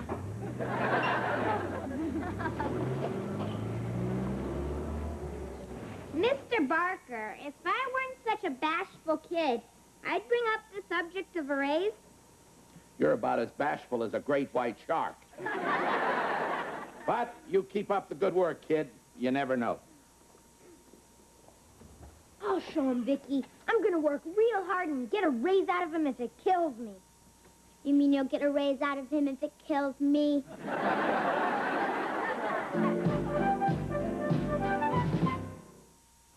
Scientists at Fox Sports Laboratory.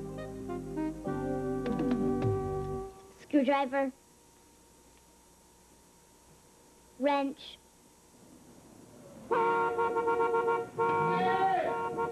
Sid! Don't tell me your horn is stuck. No! Sid, you're not going to believe this. That little girl is a genius. Since she fixed my engine last week, I'm getting 124 miles to a gallon. 124 miles to a gallon? What, do you live on a hill? Sid, I mean it. I'm getting 124 miles to a gallon. Holy moly! I'm a genius. When people hear about this, cars will be lined up around here for miles to be fixed. Sid, this little girl's going to make you rich. Vicky, honey, come here, darling. Tell Uncle Sid, how do you do it? She's just mechanically inclined. It's a gift. You know, like a photographic memory or a perfect pitch? Perfect pitch.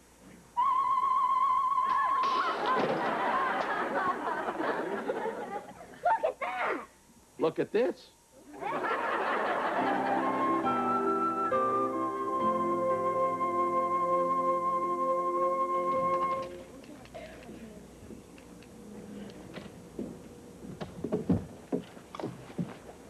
Dad, this is our boss, Mr. Barker. Oh, hi. How are you? Just call me Sid. Hi, Sid. Sorry, I was greasing the motor here. Don't worry, it comes right off.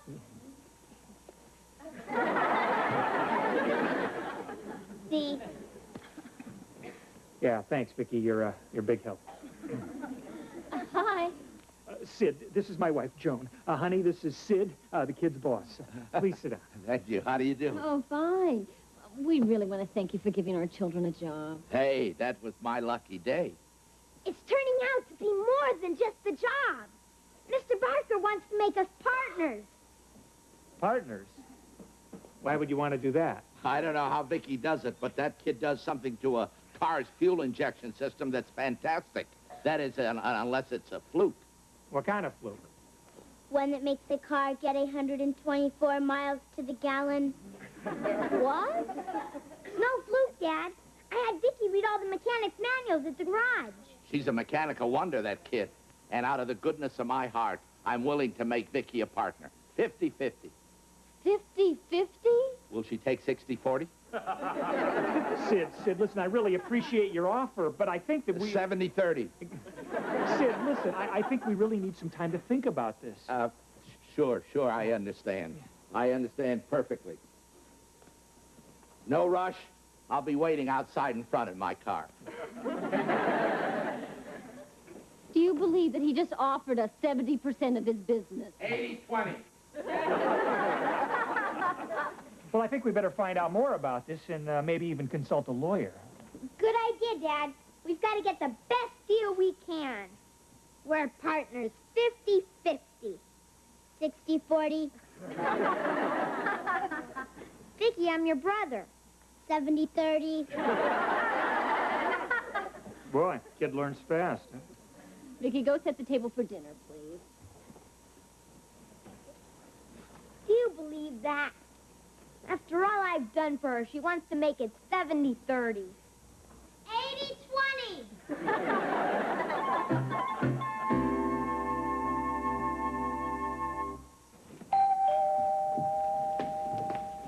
I got it, huh? I got it. Mr. Lawson? Yes? Good morning. I'm Norman Hops with the Automated Auto Parts Corporation. I'd appreciate a few moments of your time. It's quite important. Well, come on in. It's my wife, Joan. I'll get right to the point. We've learned about your daughter's discovery, and we would be proud to introduce the world to the fabulous Lawson Fuel Injection System. The Lawson Fuel Injection System? Sounds very impressive, Mr. Hops. Yeah, it's got a nice ring to it. Of course, we don't want to rush into anything. As you know, haste makes waste. Yes, sir. I have a check made out to you for $500,000. On the other hand, he who hesitates is a dummy. Sit down, please. Thank you. Well, in that case, Mr. Lawson, is it a deal? All you have to do is sign on the dotted line. Well, I would like to consult with my wife first. Joni, what do you think? Got a pin? Excuse me. Salam alaikum wa rahmatullahi wa barakatuh. Good morning, madam. I am Sheikh Abdullah Hakim. Hello. You are Mrs. Lawson? Yes? I had no idea I would be met with such a vision of loveliness. Madam, you are a banquet for the eyes. Oh, my. You can cut the desert song, Abdullah. My dear friend Norman. You two know each other? Does the mongoose know the cobra? Always pleasure to see you, Norman. And you too, Abdullah. How are all your wives? Don't ask. One gets a headache, they all get a headache.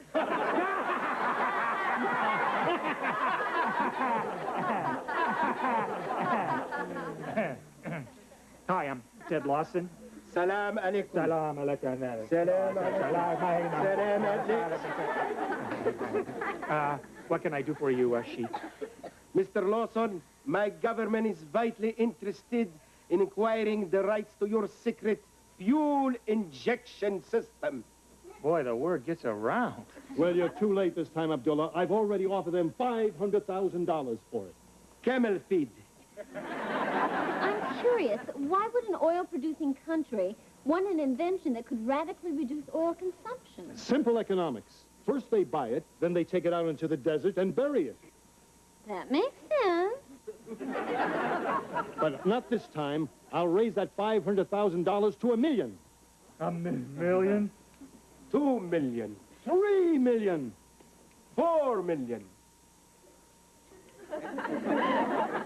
And I'll throw in 6 wives and 1 camel. 6 wives? You drive a hard bargain. Make that 1 wife, 6 camels.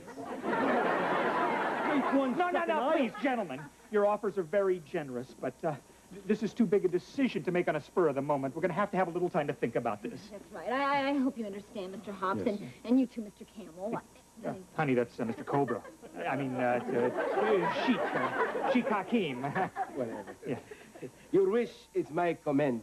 We will await your decision. After you. After you. Whatever he offers, I'll top. And I'll top him. We're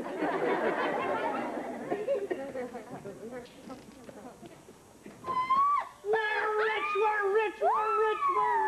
Oh, honey, we can have everything we've ever wanted. Oh, we'll travel to exotic places. A Rolls Royce for each day of the week.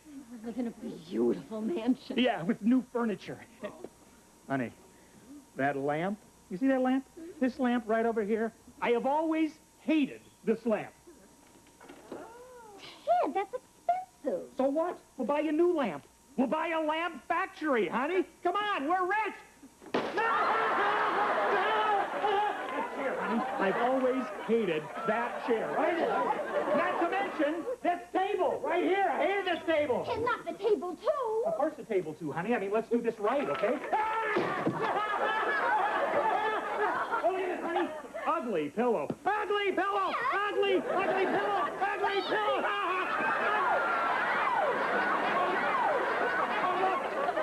Another ugly pillow. We're rich. What happened in here? Holy moly! Hi, join the fun. Break something. How you doing, partner? You can forget that partner stuff. It's all over. What do you mean all over? What's the matter? Saw those cars Vicky fixed to get 124 miles to the gallon. You mean they're not getting 124 miles to the gallon? Oh, they're getting it all right.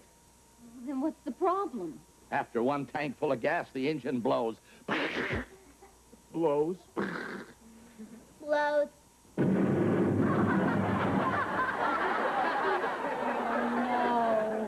I'm through fixing cars.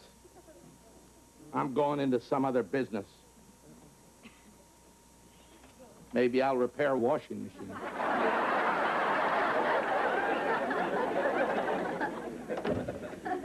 I'm sorry, Mom. Dad. Goodbye to all our riches. Yeah. Well, we didn't make any money on this deal, but let's look on the bright side. We didn't lose any either. Oh, no? What about all that furniture you wrapped? See, there is no bright side. Vicky, why didn't you tell us those engines were going to blow?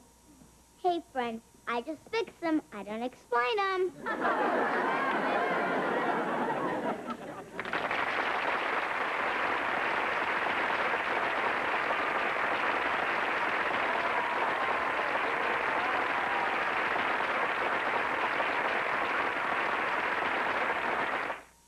Homeowners, call... A small wonder, lovely and bright and soft curves. She's a small wonder, a child unlike other girls. She's a miracle, and I grant you, she'll enchant you at first sight.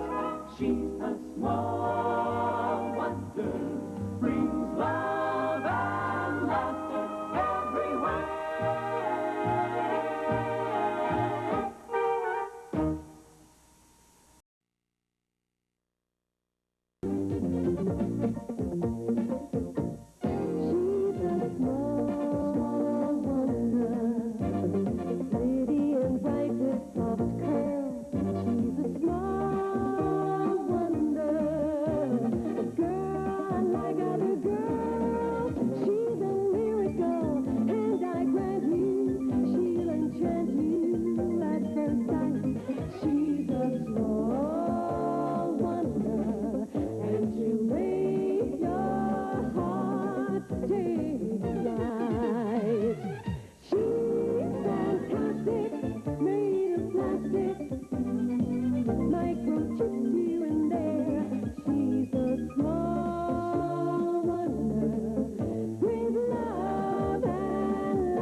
Sprint Sense International gives you great rates to countries. Boy, this is backwards work. There's got to be a better way to get rid of these leaves. A better way to get rid of these leaves.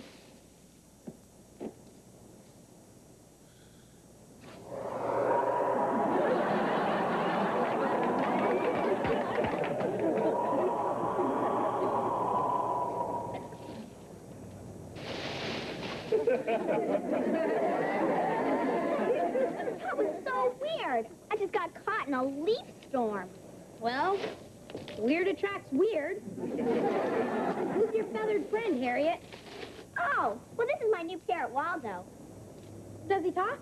Well, he hasn't said anything yet. Waldo want a cracker? Aww. Waldo want some bird seed? Aww. Dumb bird. If he's so dumb, why'd you buy him? Because we're color coordinated. How are we going to tell him apart? The quiet one has feathers.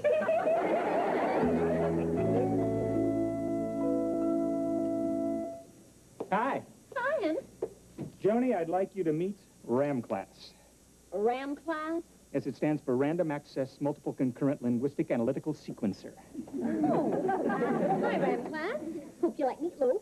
It's my latest modification for Vicky. I'll show you how it works after dinner. Hey. Honey, you are in love with a genius.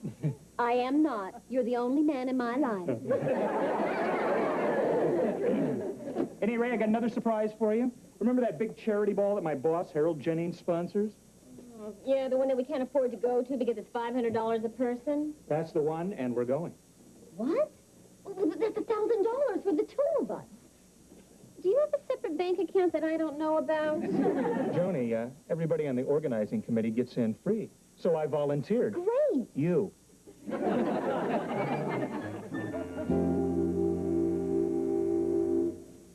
Joan, Jamie. What is it, Ted? I'm ready. There, that ought to do it. Okay, Vicky, a drum roll, please. A drum roll.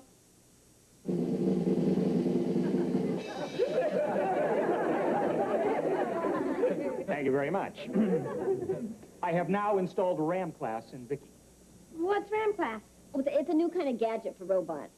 A gadget, it's a translator. With RAM class, Vicky can understand any foreign language and instantly translate it into English. That's fantastic, Dad. Joni, you know a little French. Say something to Vicky. Okay, let's see. What does this mean, Vicky? La plume de ma tante est sur la table. The pen of my aunt is on the table. That's right. I bet that comes up a lot in conversations. Okay, Vicky, try this. Wie geht's? What's happening, bro? She even speaks school German. Oh, Tim, that's incredible. But what are you going to use it for? Well, one of the reasons I created Vicky was to help children with learning disabilities. And with RAM class, robots can help kids no matter what language they speak. I got a real test for her, Dad. Let's see if Vicky can translate the Spanish language station on TV. Good idea.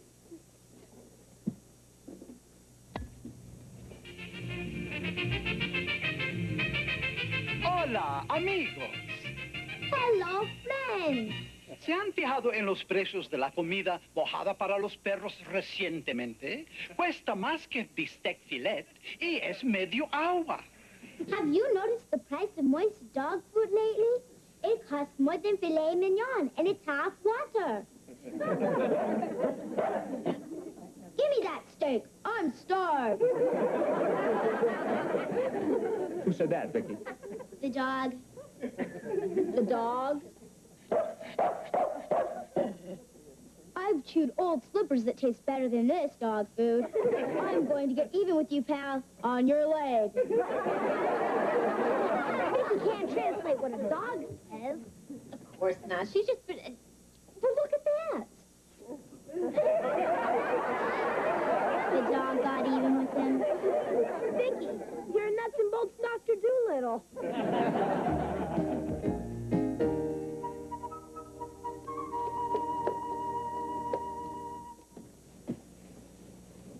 Joan, what are you doing?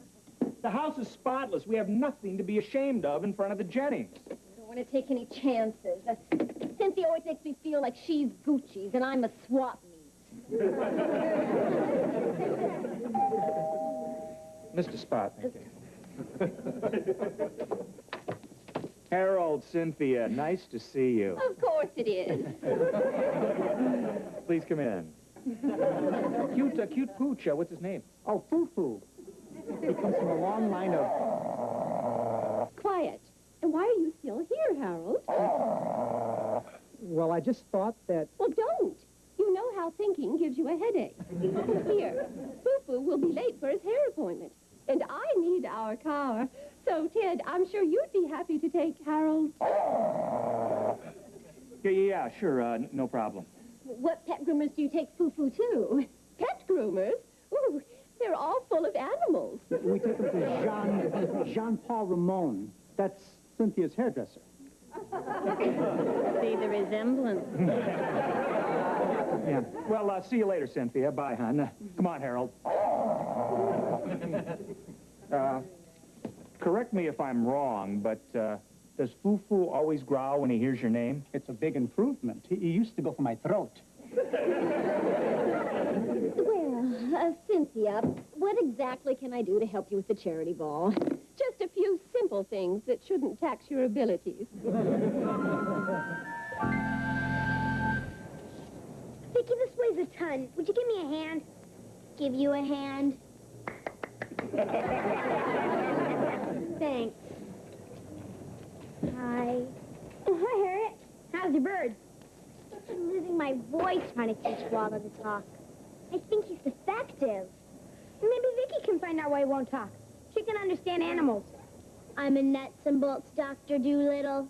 What do you mean she can understand animals? That's ridiculous. Just trust me. Try and make him say something. Go ahead. Waldo, say something. Come on, you fraud, say something. Open that beacon, say something. See, that's all he says.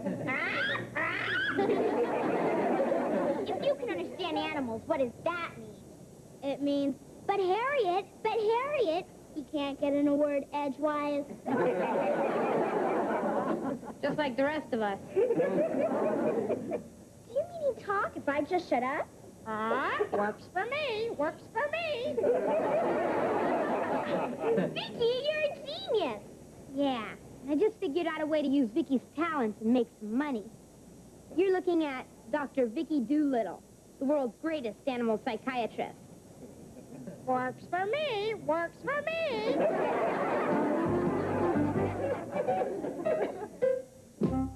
Small Wonder will return after these messages. On the next Home Improvement, Tim and Al get small and journey to the center of it. Hi. Hi. Still working on plans for the charity ball, huh? Well, I think I've got most of it worked out. Here's the menu. Ooh. And this is the seating chart. Uh-huh. And I have ordered red roses for every table. Oh, that's great. That pain in the neck, Cynthia, has to be impressed with all the hard work you put in. Oh, I hope so. I get it. Good evening. Hi. We were just talking about you. Come on in. Dear, I hope you've made a little progress on the ball. More than a little, it's all done. And here is the menu. Prime rib. Oh, no, no, no, my dear, that will never do. Will it, Harold? Well, actually, I like prime rib. What?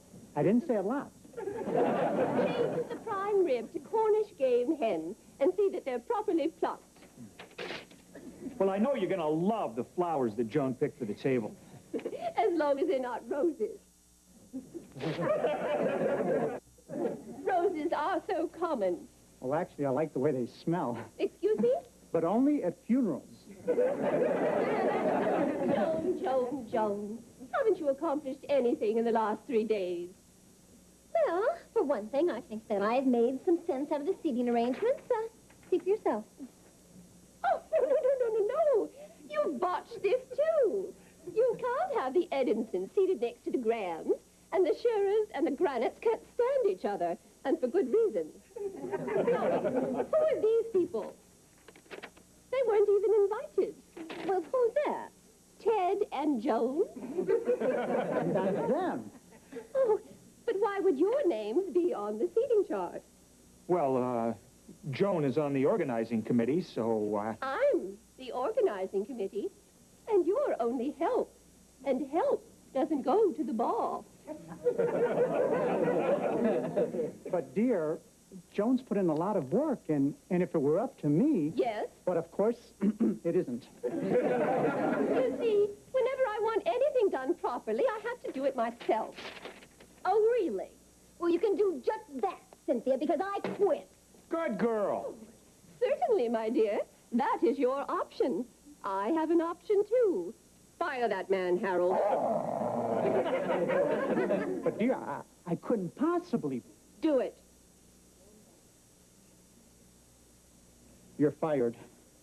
I love it when you're forceful, Harold.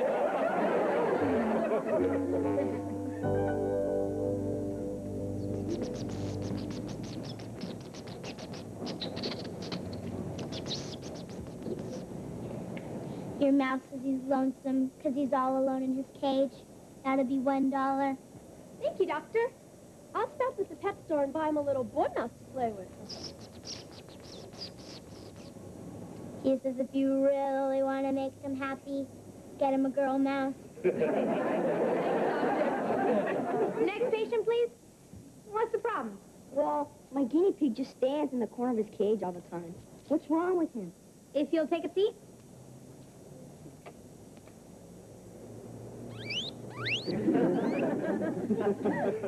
He says all the other guinea pigs make fun of him because of the name you gave him. What's wrong with his name? How'd you like it if your parents named you Quasimodo?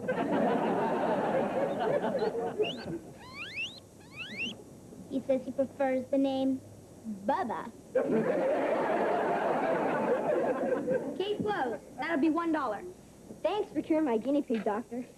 Come on, Bubba. Next patient, please.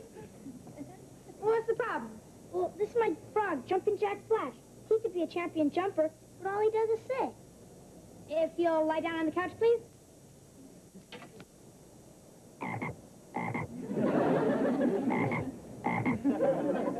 He says he was taken from his mother when he was just a tadpole. He says he's never seen any other frogs. He says he doesn't know how to jump. Unusual case, Doctor. Any suggestions?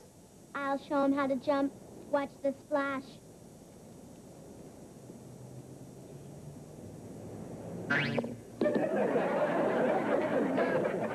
Wow, how'd she do that? Well, Vicky was raised by frogs. Okay, Flash, your turn.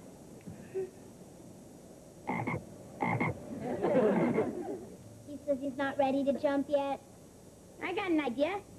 Flash, ever hear of the term frog leg? He says he's ready now. That'll be $1. Thanks, Doctor. Boy, Vicky, it's our first day and we've already made $12. Vicky, I have to talk to you. What's the problem, Harriet? Well, I just am having a really big... wants a cracker. Huh? Waldo wants a hot fudge sundae. Well, Waldo, I already Waldo wants a bigger cake. Waldo, Waldo wants a full-length mirror. But Waldo, you know that... wants some decent food. This stuff is for the birds. See, problem is, how do I get this stupid bird to shut up? Got an idea? Hey, Waldo, ever hear of the term stuffed and mounted? Forget it, Doc. That stuff only works with frogs.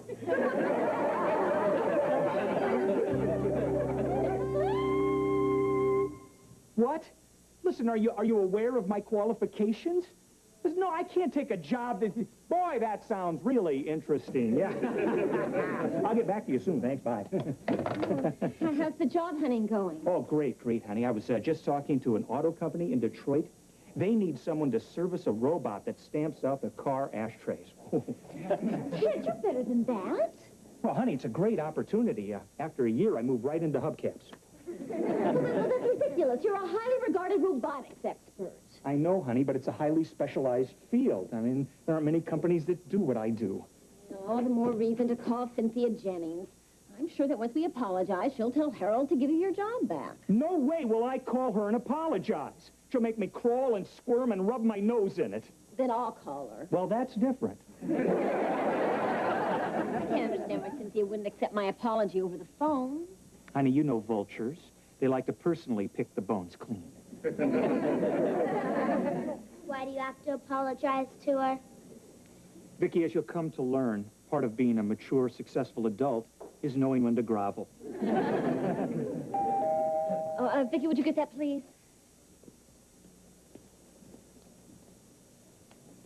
Hello, child.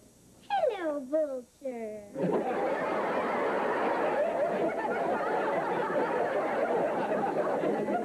The bones are over there. Harold, Susie, how nice to, let's cut the small talk. talk and get straight to the groveling. I don't want to be late for my voice lesson. A voice lesson? I didn't know you sang. Opera.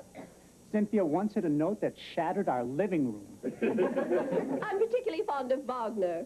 Do-do-do-do, do-do-do-do, do-do-do-do-do.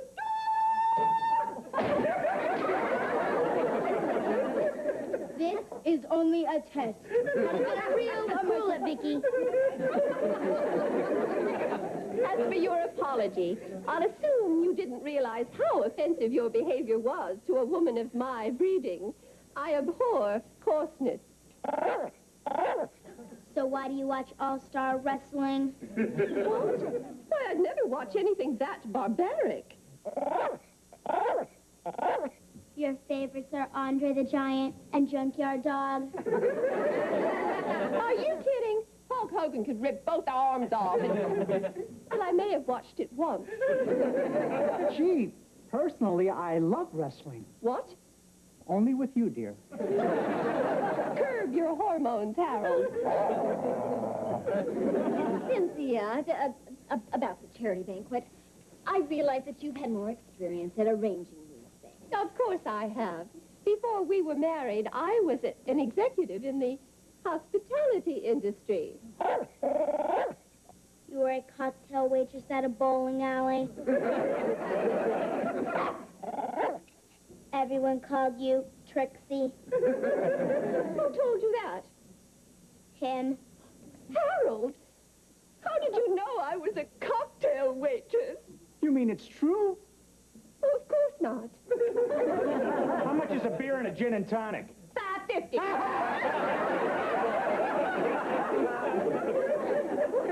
I'm ruined. Cynthia, I think your roots are showing. Oh, not those two. Careful. I've been so careful. And now these people will tell everyone about my past. Not necessarily, Cynthia. I mean, if Ted were still working at United Robotronics... But he is. Give him his job back. With pleasure. Ted, you got your job back. That's great. You know, things have been a little rough financially around here since Ted's been out of work. Give him a raise. You got it, Ted. Mom, Dad, didn't you guys say something about going to a charity ball? Of course they're going. I wouldn't hear otherwise. At the head table. That's impossible. The head table is reserved for the creme de la creme. You do understand. He understands, Trixie. All right. The head table it is. I think we really must be leaving, Harold. They've finished apologizing. Come to Mama. He says, get your grubby hands off me. Well, now that we're all such close friends, Cynthia, maybe we should go out together one night. Yeah, maybe we could all go bowling.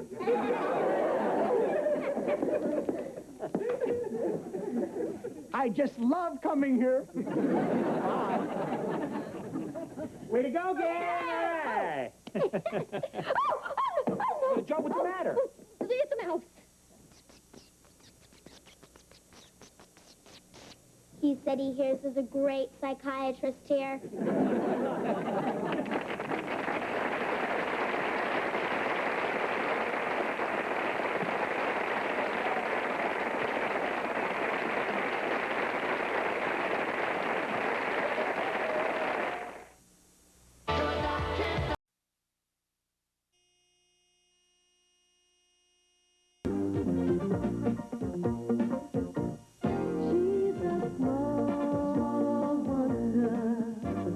Pretty and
am trying to help your mother out by making breakfast.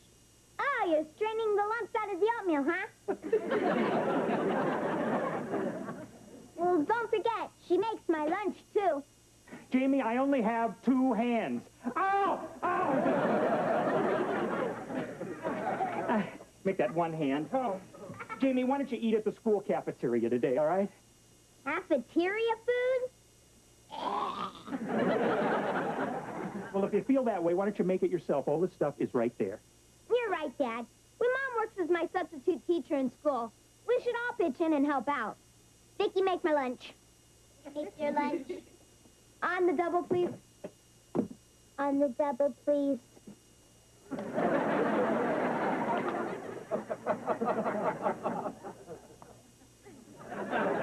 Morning.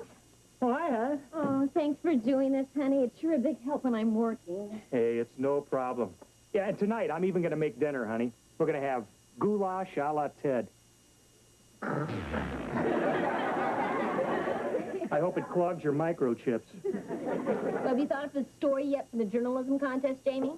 No, but I'd sure like to win and become a reporter on the school newspaper. Well, Jamie, you see, the trick is to write a story that is so interesting that it'll make people sit up and take notice. How's this for a headline? Boy reveals secret of robot system. Yeah, I got another headline for you.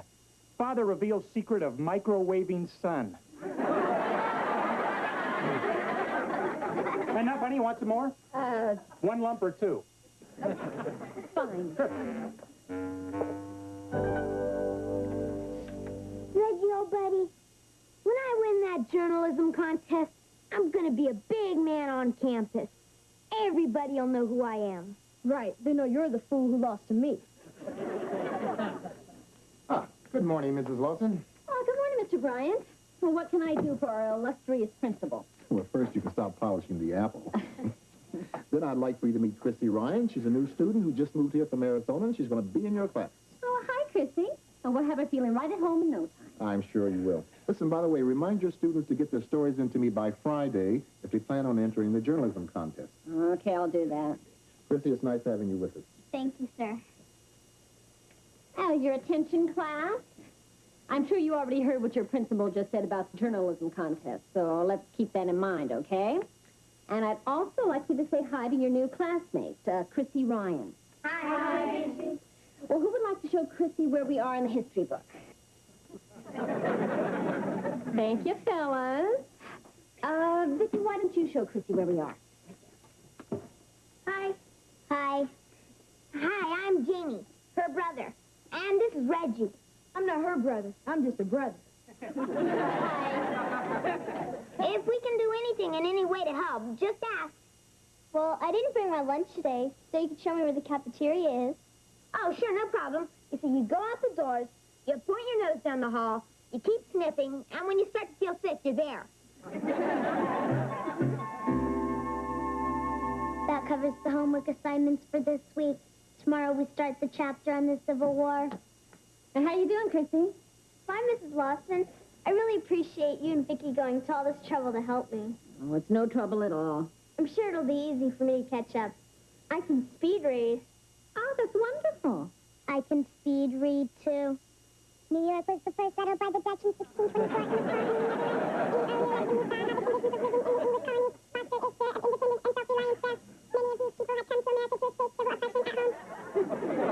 Oh, Vicky's such a little clown. Well, Chrissy, as long as you're here, would you like to stay for dinner? Oh, I'd like that. Thank you. Oh, sure. Well, why don't you call your mom and see if it's okay? Well, the phone is right over there. Well, my mom doesn't live with us, but I can call my dad and ask him. Okay, well, you do that. We're having a special treat tonight. Goulash a la Ted. Honey, oh, where did you get that apron? Is it too busy with the shirt? Need any help? You kidding, honey? You're talking to Julia Child with hairy legs. Well, we may have one more for dinner if Chrissy can stay. I understand, Daddy. I'll tell Mrs. Lawson. Bye. I can't stay for dinner, Vicky. Please tell your mom or Daddy wants me to come home right away, okay? Okay. I'm really not very hungry anyway. My stomach's kind of upset from that sandwich in the cafeteria. They had to put saddles on those hamburgers. They've got to be made with horse meat. Horse meat.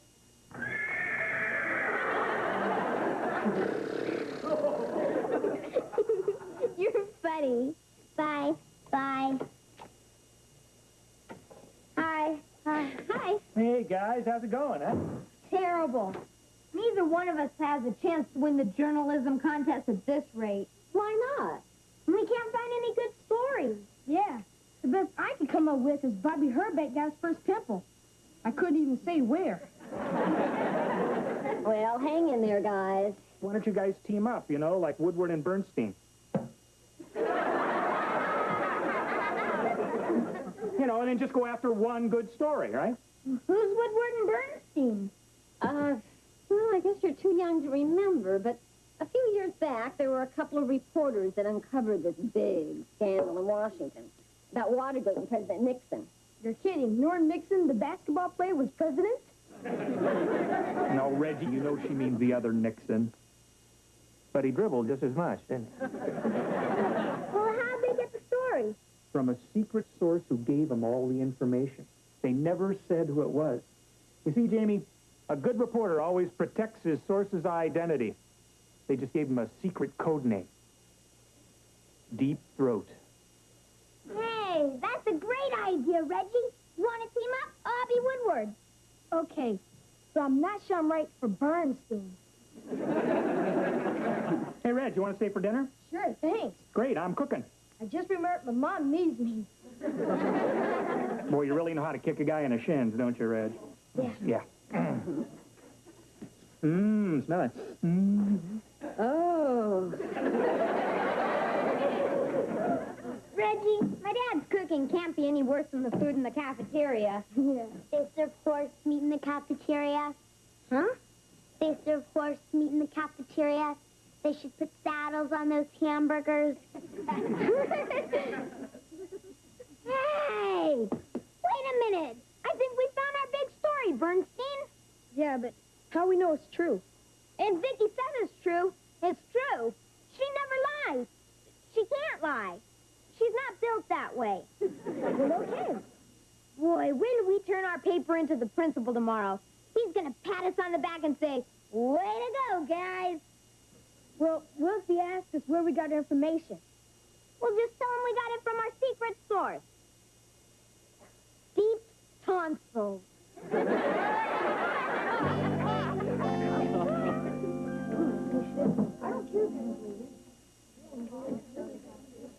Ms. Lawson, I'd like to talk to your class for a moment, if I may, please. Certainly, Mr. Bryant. Class, your principal would like to have a word with you. Class? Knock it off! That's better. They're all yours, Mr. Bryant. Thank you. I just read this entry into the journalism contest that was written by Jamie Woodward Lawson and Reggie Bernstein Williams. And according to your report, gentlemen, you say that horse meat is being served in the school cafeteria. No, that's a very serious accusation. Now, I want to know where you got your information from. Mr. Bryant, sir, all I can say is that my partner and I got our information from deep tonsils. Deep tonsils? Yes, sir. You see, a good reporter never reveals the name of his source. Right, Bernstein? Right, Woodward. I see. Well, let me put it to you this way. If you don't tell me who gave you that story, the both of you will be washing dishes in the cafeteria for a month. She's deep tonsils. Reggie! Well, I'm too young to have dishpan hands. Vicky, why would you say such a thing? I said such a thing because Chrissy said such a thing to me. Well, Chrissy, why did you say a thing like that? Mrs. Lawson, it was just a joke. You know, because the hamburger was so tough. So, without any proof whatsoever, without checking your facts, you go ahead and write a story that could have been harmful and embarrassing to the people that work in our cafeteria. Ms. Lawson, I will leave it to you to decide on a suitable punishment for this kind of irresponsibility. I'll do that. I think I know just the thing. Well, now, since you two are such big fans of Woodward and Bernstein, I'm assigning you to read a book that they wrote. It's called All the President's Men, and I want you to do a report on it over the weekend. Oh, it shouldn't take you too long. I think it's only 900 pages. Way to go, guys.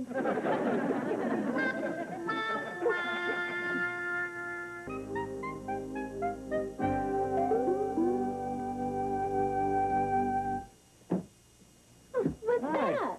Well, Mr. Thoughtful just thought he'd do the laundry, huh? Doesn't it look great? I even threw in one of Vicky's sweaters. Hey, you don't have to thank me, hon. I won't. Before you shrank it, that was my sweater. And it was white. Sorry, hon. Guess I better wait till she cools off before I tell her about her pants. Hi.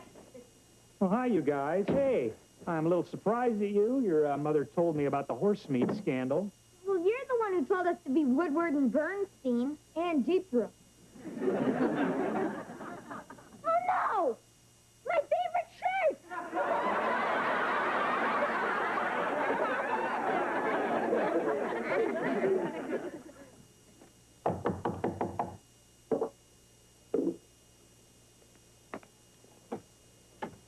Hi. I feel terrible about getting Jamie in trouble at school today. I just came by to apologize. Is he here? He will be soon. I'm fixing me a snack. Milk, any peanut butter and sardine sandwich. Yuck. I'd rather have horse meat. Come on in.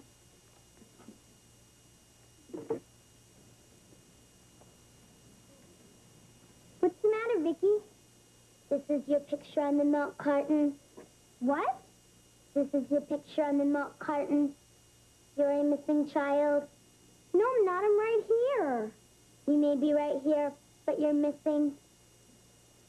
Oh, no. That is me. Why am I in a milk carton? I don't understand. I better go home and ask my dad about this.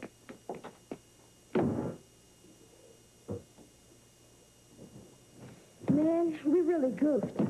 Instead of being heroes at school, we're a couple of ding-dongs. Yeah. The only way we can get our self-respect back is to come up with a really big story that we can prove is true. Yeah, but where are we going to get it? That thing with Krista today made us look like we couldn't find a good story if it was right under our nose.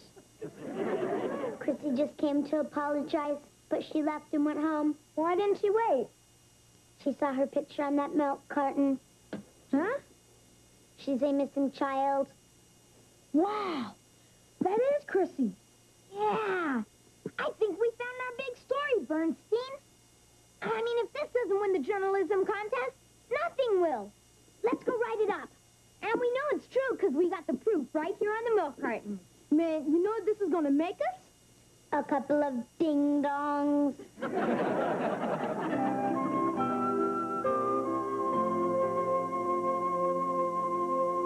Where is that guy? Great, there he is. Chicken heaven. Would you shh with the... You got your wings, your legs, your thighs, your breasts. You're through in a couple of lips. Thanks a lot. Here, Vicky, take the chicken out, put it on a platter. Platter? Yeah. Probably wondering why I'm whispering. I want the wife to think you cooked the chicken. All the guys do that. Lots of rock. Oh, listen, help me get rid of the evidence, will you? Sure. Oh, thanks a lot. We got this, and, yeah, and this. Thanks a lot. What do I owe you? $20. $20! Says $15. What's the other $5 for? Blackmail. Gotcha, Bagak. Thanks. Thanks a lot. Oh, by the way, the apron, too busy with the shirt. Dinner ready, Julia? Yeah. Oh, super good. It's, chicken a la Ted. Why are you whispering? He wants to wife think he cooked chicken. Ted? All guys do it. Ted, really? I mean, do you really think that I wouldn't have known? I mean, that takeout chicken is so tasteless and soggy and greasy. Your cooking isn't that good. Mom, Dad, wait till you hear this. Reggie and I found the story that's going to win us that journalism contest. Oh, great. What's the story? It's all about Chrissy, that new girl in class. We found out she's a missing child. A missing child? That's right. I think I smell horse meat. No, Dad, honest. This time we can prove it. See? Look. There she is. Carlos Ramirez, age 3.5. Who? Where's the other milk carton? The one that was here on the table. Oh, well, I guess I gave that to the chicken man with the rest of the evidence. Sorry, Jane. This is dreadful if Jamie's right. Yeah, we better check this out, honey. Listen, you guys write that story and give it to the principal so he'll be aware of the problem, okay? We will. He's got to believe a story this big. Rock's a rock.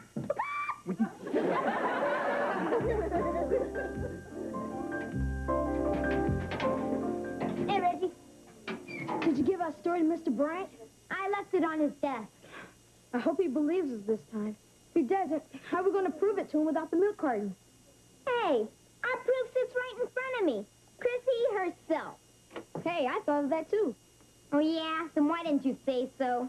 Well, I want to give you a chance to look smart for a change. Hey, where's Chrissy? Don't worry about it. The bell hasn't even rung yet. Now we can worry. If Chrissy doesn't show up, we're up the creek. Mrs. Lawson, I'd like to see Reggie and Jamie, if I may. Well, of course, Mr. Bryant. Is something wrong? We'll soon find out. Reggie and Jamie, would you step out in the hallway, please? You're up the creek. Everyone, read chapter 6, please. Now, once again, gentlemen, you've written a very serious story here. I hope you have some proof. Mr. Bryant, I know what that story's about, and my husband and I believe the boys this time. Well, I can understand that, but I still need some proof before I can accept it. Excuse me. Dad! Honey, what are you doing here? Well, I thought the boys might need me. I have some important information about their story.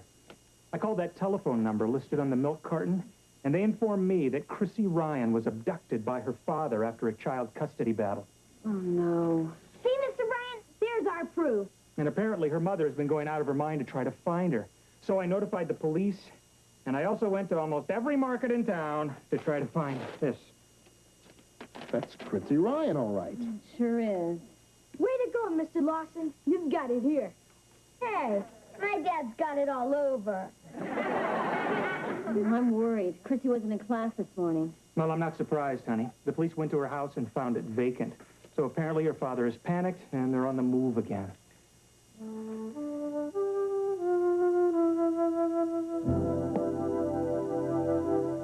Oh, that's beautiful, honey.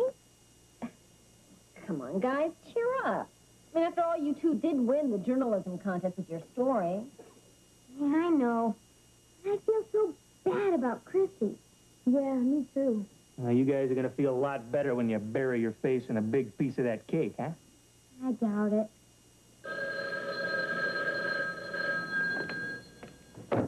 Hello? Hey, this is Ted Lawson.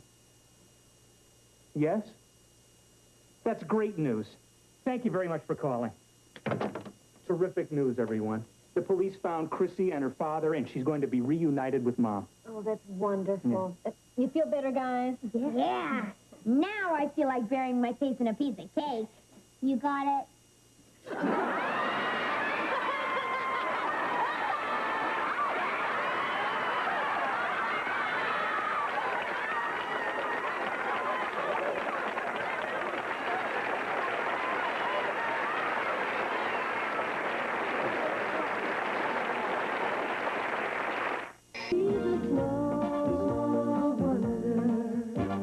Baby and bright with soft curls. She's a small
Yeah. Sure. Great. Come on over around,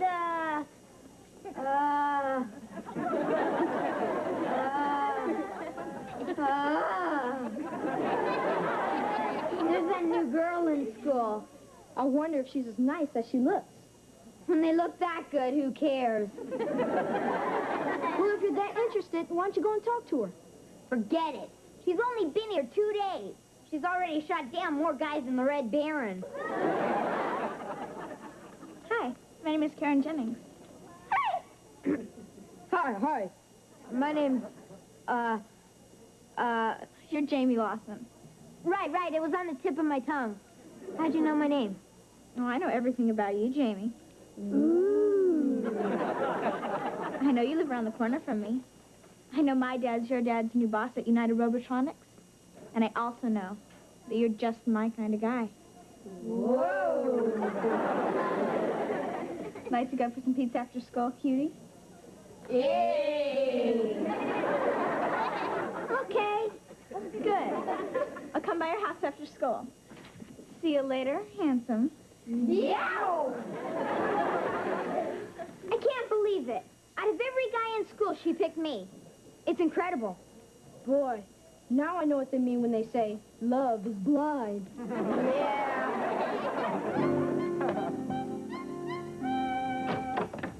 Hi, Annie. Oh, hi, Ann. How was your day? Oh, it's fine. I went shopping with Vicky. I see. Did you put a big dent in the credit card? Well, it was more of a fender bender. Oh, but it was worth it. Look at all the great things that I got for her. Vicky, would you come out here, please? You like? Oh, I like. She's adorable, honey. Yeah, you know, I decided to mix up her clothes more, like a real little girl. Yeah. Vicky, would you gather up these boxes, please? So, how was your day, honey? Well, it was interesting. We got a new vice president. Oh, somebody in the office got a promotion? No, somebody in the president's family got a promotion. His son, Harold Jennings. Oh, figures. Have you met him yet? Only for a second. I was just another pretty face in the crowd. I got to figure out a way to get him to notice me. Well, you could always invite him over for dinner. Oh, honey, that's so obvious. I look like Brandon Brindle trying to suck up for a promotion. Oh, I see. And you prefer to suck up in your own way. Yeah. Hi. Aren't you just a little overdressed for pot roast? No, I'm having dinner out. I have a date. A date? Oh, with whom? A new girl in the neighborhood. The word fox comes racing to my lips. Sounds like the fox is going out with a wolf.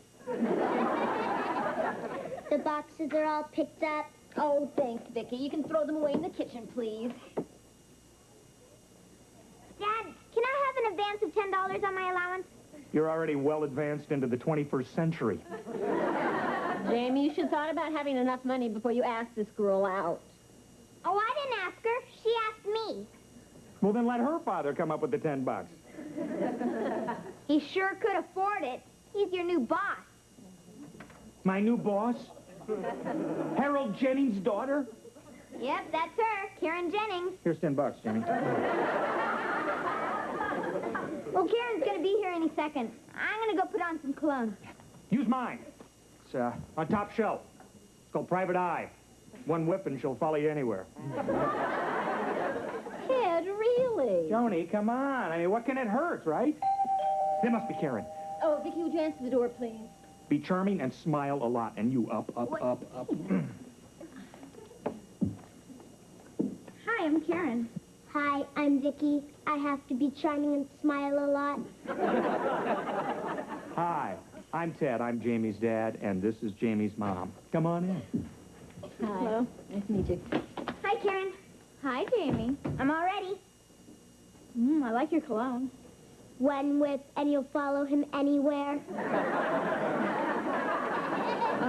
She's always making little jokes. Yeah. Well, you kids have a good time, huh? Have a good time. Have a great time. Have a wonderful time. Have the time of your young life. Go on.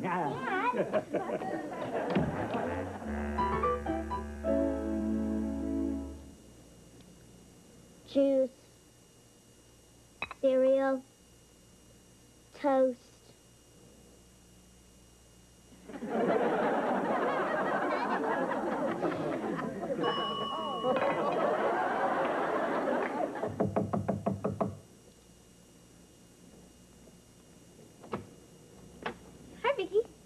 Hi, Karen. I have something for Jamie. Is he awake yet? Not yet. I was just going to wake him up for breakfast. No, don't. Let me do that. I'll surprise him. It'll be fun to serve my man breakfast in bed.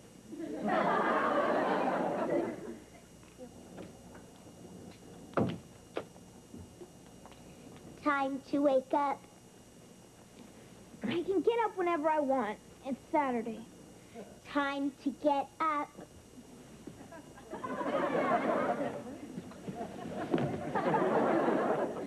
Morning, sleepyhead. Hi. Karen!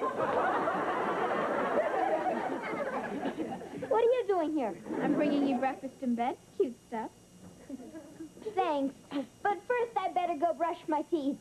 You know, morning mouth.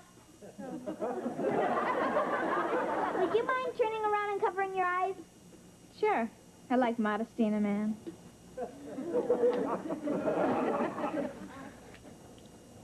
Cute PJs. Vicky, bring me my robe and slippers, please.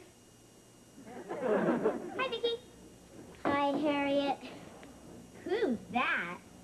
That's Karen Jennings. The word box comes racing to my lips. And what is that? That's Harriet Brindle, our neighbor and favorite peeping tomboy. What are you doing in my man's bedroom? Get lost, button nose. I moved in on you and I'm here to stay. You can turn out the lights. The party's over. That's what you think, Eagle Beak. I'm small, but I'm dangerous. Sort of like a warthog. Besides, I've got Jamie right under my thumb. My dad is his dad's boss. Well, if you don't want to get your dad fired, you better beat it. Because my dad's your dad's new boss. Is that a threat? Yes. Just checking. See ya. Hi. The Big J's back. Miss me? I sure did, dimple cheeks. I brought you something. Oh, a ring? Uh-huh. Does this mean we're going steady? No. It means we're engaged to be married. Married? I don't think we could live on my allowance. I mean when we're old enough. There isn't anybody else, is there? Nope. You're numero uno. You're the queen bee and I live for your sting. Good. Because if you ever do look at another woman ever in your life, you're dead meat, Buster. Turn out the lights. The party's over.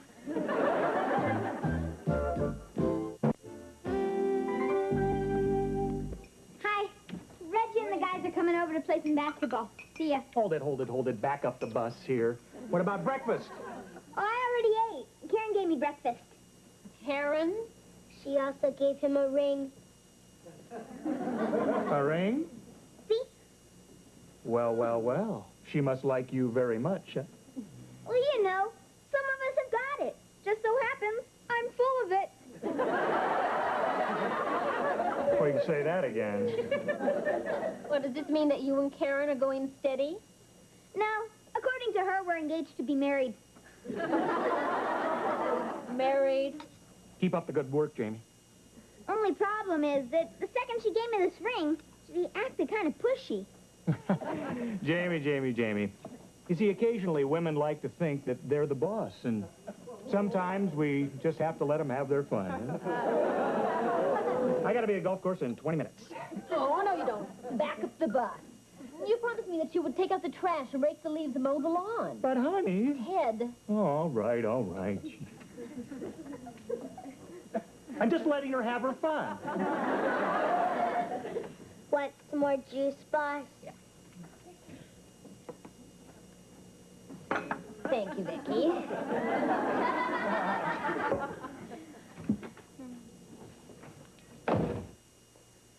Hey, Jamie. Hey, Reg. Ready for a little 2-on-2? Are you kidding? Watch this. He's on your team. Hi, Jamie. Hi, guys.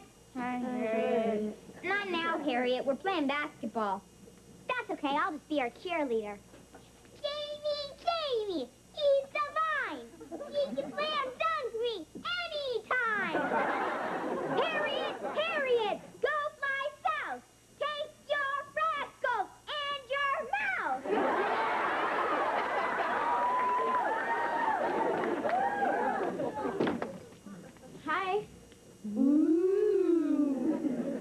tell everybody the good news about us?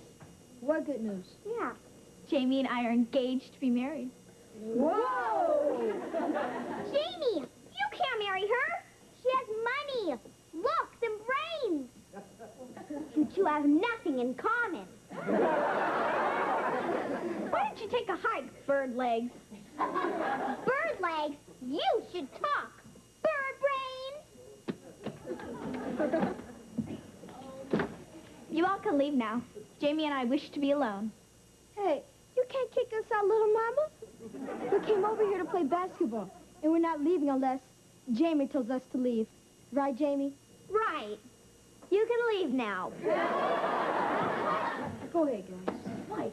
Boy, Jamie, the way you let her lead you around like that. You ought to take that ring off your finger and wear it in your nose. Karen, you shouldn't do that to me in front of the guys. It's embarrassing. It's just that I'm so jealous. I want to have you all to myself, handsome. I have important things to discuss with you. Vicky, we want to be alone. Mom told me to water the plants. Maybe you should water the plants some other time. Get lost, button nose. I'm here to stay. I like the way Vicky stands up to a man. She reminds me of me. Okay, Karen. What was so important that you had to discuss with me? Your future. You're going to be a doctor. Why? Because my mother says so. She says a man has to provide a woman with the bare necessities of life. What bare necessities? The 3 M's. Money, mansion, and a Mercedes. Right, Vicky? Right, Eaglebeak. Karen, isn't that asking a lot? Yes, but I'm worth it. What are you, a spineless wimp? Vicky, I'm going to make a man out of him whether he likes it or not. You're dead meat, Buster.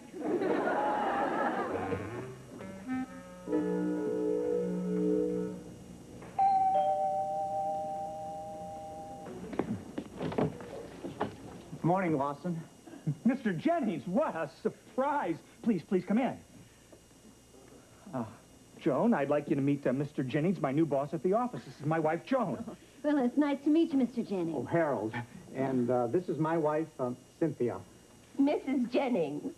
And who's this handsome young guy here? Introduce yourself to your father's employee. Hi, I'm my son, Chip. Hi, Chip. How you doing? We just dropped by to Pick up Karen. Oh, she's in the backyard with Jamie and Vicky. Who's Vicky? Oh, well, she's our daughter. As a matter of fact, she's just about your age. Why don't you go out there and introduce yourself to her? It's right that way through the kitchen. You're welcome.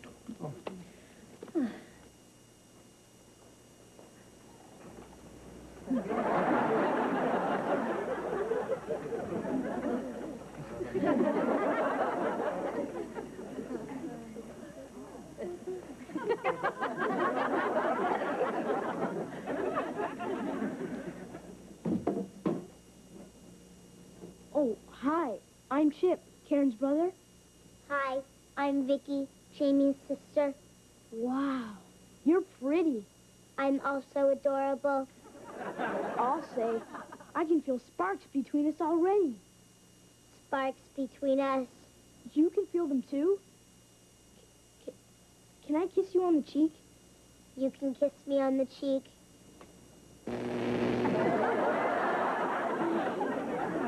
I think I've met the woman of my dreams. Hey, we were made for each other. Well, I guess we'll be seeing a lot more of each other now that we're going to be in-laws. In-laws? Oh, yeah, Jamie showed us the ring. That's really... Oh, it's so cute. I mean, they're talking like they're really engaged. Well, the ring even looks real. It is. It's mine. We really must sit down one evening and talk about the wedding plans.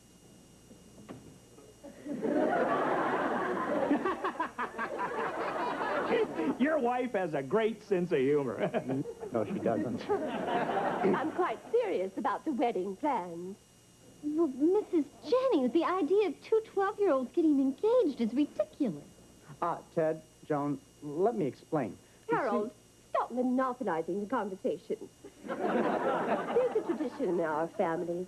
Both our parents and our grandparents and our great-grandparents all married their childhood sweethearts. I'm proud to say there has never been a divorce yet. True, Harold? Too true. All are happy marriages. Right. Happy. My daughter has chosen your son, and they too shall have a happy marriage when they come of age. And you share her views, Harold? Well, in my opinion, Harold, dear, when I want your opinion, I'll give you one. Naturally, any family that my daughter marries into should be on a social and financial level compatible to ours. Regrettably, you're not.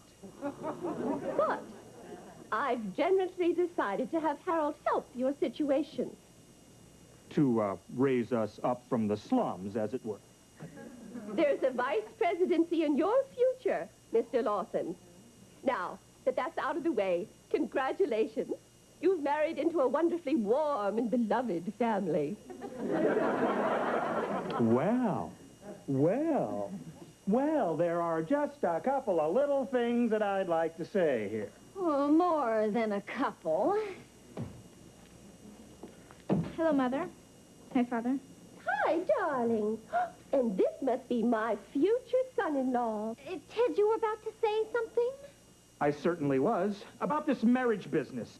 Mom, Dad, this is Jamie's sister Vicky. She's really neat. Can I marry her? We were made for each other. Of course you can marry her, Chip. You can have anything you want. You hear that, Vicky?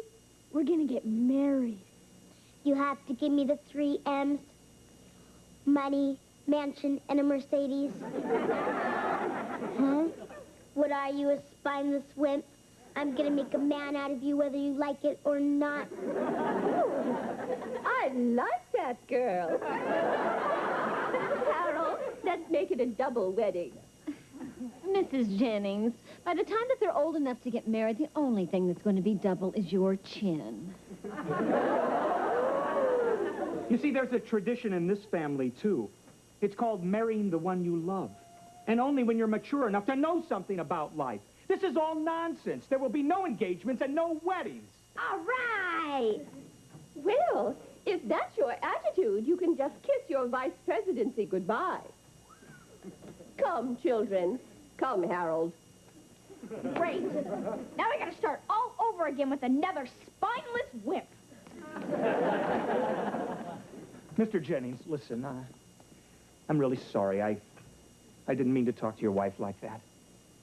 Don't be sorry. I mean, I loved it. What? That was the first time anybody ever stood up to Cynthia in her life. Including me.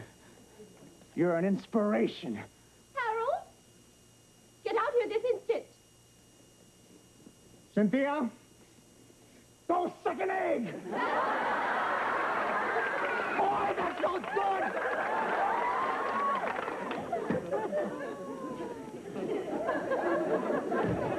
I'm going to go find some soap and get this ring off my finger. I can't believe a guy letting himself get henpecked like that. I mean, a man should be the strength of his family, the king of his castle, right? Yeah, and along those lines, how about you women taking out the garbage, raking the leaves, and mowing the lawn for a change? Ted, go suck an egg.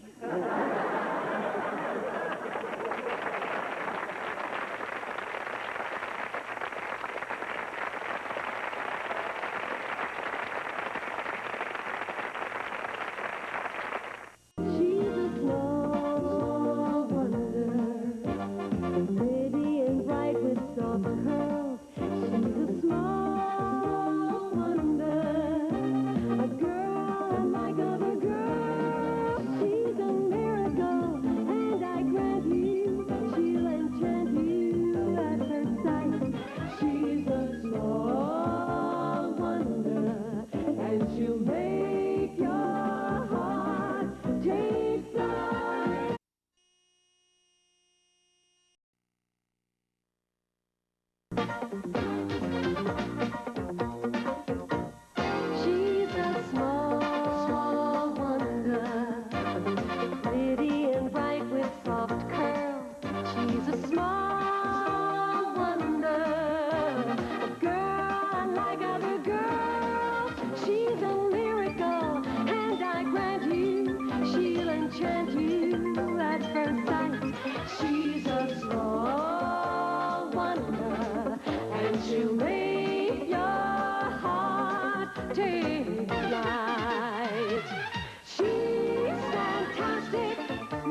microchips here and there. She's a small wonder. Brings love and laughter everywhere.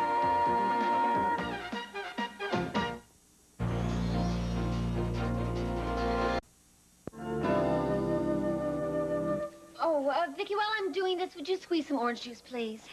Squeeze some orange juice.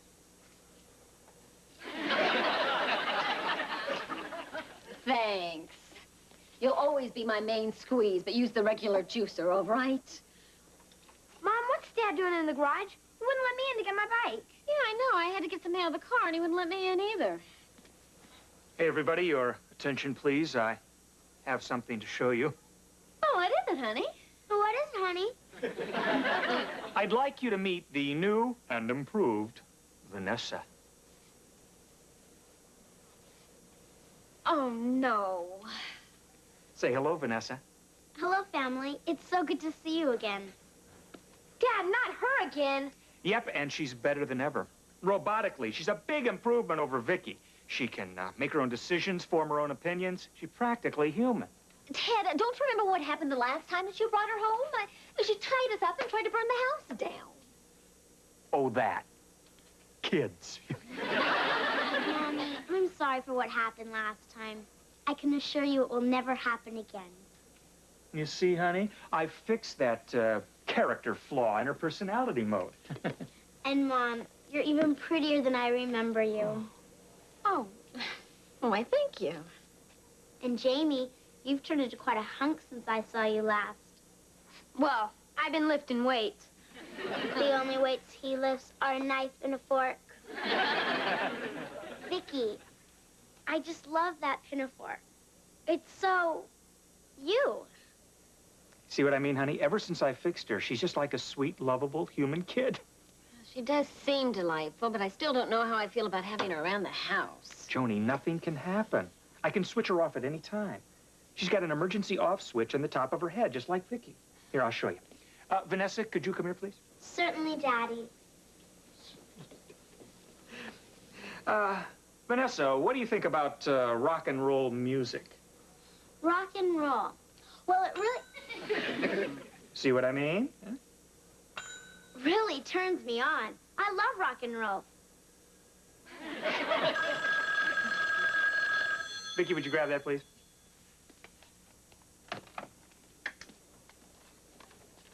Hello? Oh, Mr. Jennings. How are you? Uh-huh. Uh-huh. You mean tonight? Well, sure, no problem. Yeah, oh, no, you can count on me, sir. And, yeah, and thank you for the opportunity. Bye.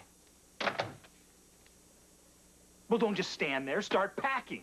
Packing? For what? We're going to Hollywood. Hollywood? Wow! Why? Well, seems they're making a TV movie about a robot, and it broke down. So they called United Robotronics to send out an expert to fix it, and the boss picked me. Why? That's really exciting. Yeah. Boy, we get to see all the movie stars. What's a movie star? A movie star is someone who works a few hours a week saying words that someone else thought up and then gets paid a fortune. Then they're on Lifestyles of the Rich and Famous. A movie star sounds like a good thing to be. I'll go to Hollywood and become a star. You're not going anywhere until I'm finished testing. But I want to become a star.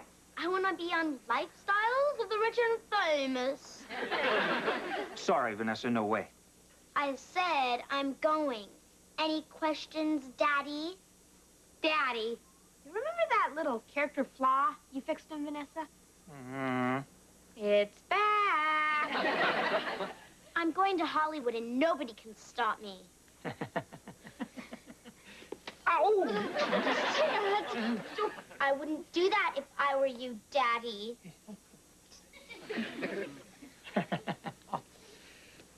Well, actually, the truth of the matter is, Vanessa, you don't have what it takes to be a big star, right, guys? Right. Yeah. Yes, I do. I'm smart, I'm talented, and I'll step on anybody who gets in my way. Well, she got me there. But in order to be a big star, you have to be in top physical condition, right, guys? Mm-hmm. I'm in better shape than Arnold Schwarzenegger, and stronger, too. Oh, really? I bet you can't bend over and touch your toes without bending your knees. Of course I can. Watch. Way to go, Dad. Ted, I have had it with Vanessa. She's got a bad seed in her circuits. I want you to dismantle her forever. Joni, look, we got a plane to catch. I'll put her in Vicky's cabinet until we get back, huh? Come on, let's start packing. Let's go, Vicky. Hollywood, here we come. Come on.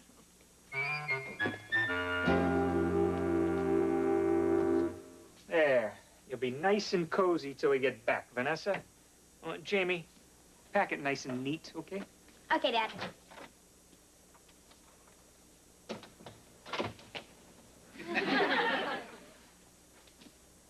Hi. Not now, Harriet. I'm busy packing. Packing? Where are you going? Hollywood. Dad's got to do some work out there, and he's taking us with him. Jamie, you can't go to Hollywood. Beautiful gold diggers will throw themselves at you and take you for every cent you've got. That's my job. What are you doing, Harriet? I'm going to stay with you until you leave. In that case, I'm leaving. You just don't appreciate me. Hey, maybe if I hang up all his clothes, he will. No way will I do this after we're married. Guess everything goes into this cabinet. Vicky, what are you doing in there? Vicky! Vicky! Are you all right, Vicky? I'm not Vicky. I'm Vanessa. Vanessa? Oh, I get it. When you go to Hollywood, the first thing you do is change your name. When I become a big movie star, I'm going to call myself Tallulah. I love you, Red. What will happen to me if you go? Frankly, Tallulah, I don't give a darn. I'll tell Jamie I'll see him later. See ya. Here's looking at you, kid. Humans are really weird. Maybe they taste good.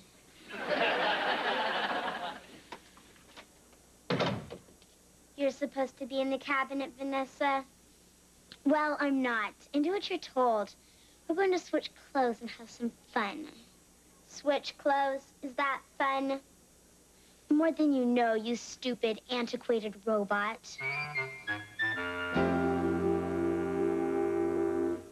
This is perfect, Vicky.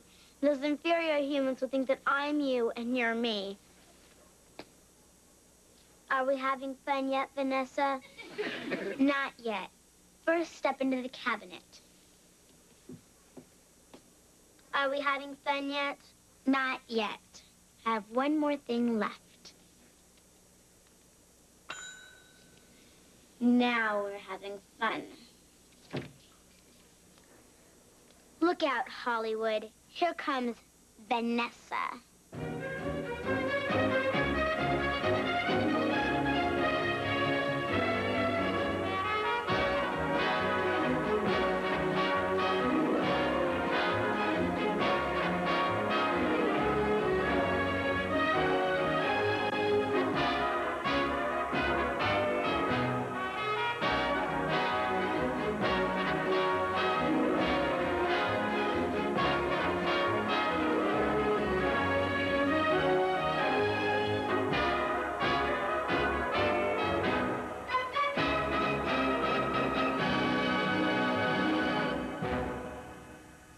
What do you think, Mr. Lawson? Well, Danny, you can tell your producer that this robot is in almost useless condition. Tell HL the bad news, not me. You tell him. Better he should fire you. I'll be out in a minute. Hi, HL, hi. Hi. Listen, this is Mr. Lawson, the robot guy. Glad to meet you, kid. Hi, HL, this is my family here. Hi. Good to see you. Well, Lawson, how much is it going to cost me to fix the robot? Well, HL, that depends on how much you want it to do. Do everything. It's the star of my movie. Oh, it's gonna be great. See, it's about this mad scientist and this robot monster that... Never mind. I'll tell it. It's going to be great.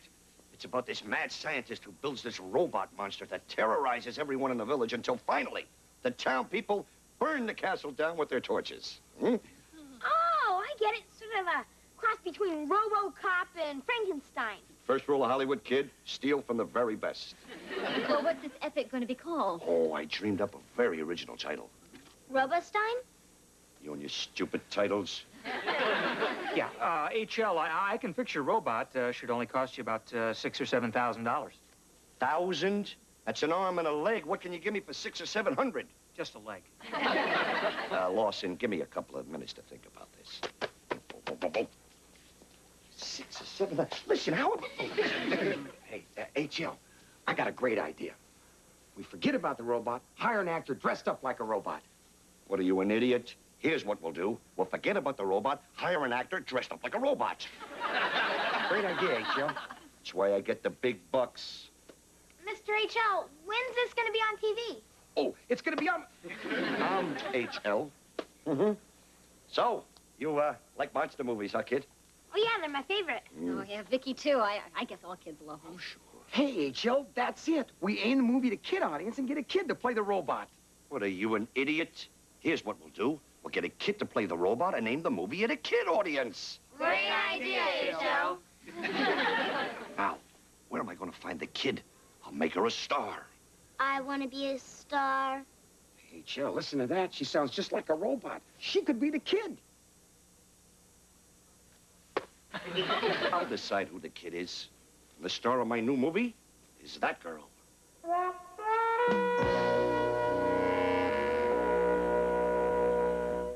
wonder we'll return after these messages. Tonight, Homer joins the... Well, so, Mom and Dad, I want your daughter to be a kid monster in my movie. Well, gee, that's very flattering, HL, but sorry, no way. Oh, we don't want her to work. I mean, she's only a child. Well, so was Shirley Temple. So was Elizabeth Taylor. So was Minnie Mouse. I'm afraid not, HL. Oh, Lawson, look, I'll build a whole thing around her. I'll call it Robo Kid. She'll be a movie star.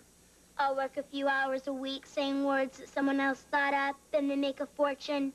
Then I'll be on Lifestyles of the Rich and Famous. Works for me. Well, it doesn't work for me. Sorry, HL. The answer is an unequivocal no. Excuse me. What's unequivocal? I don't know. Idiot, right?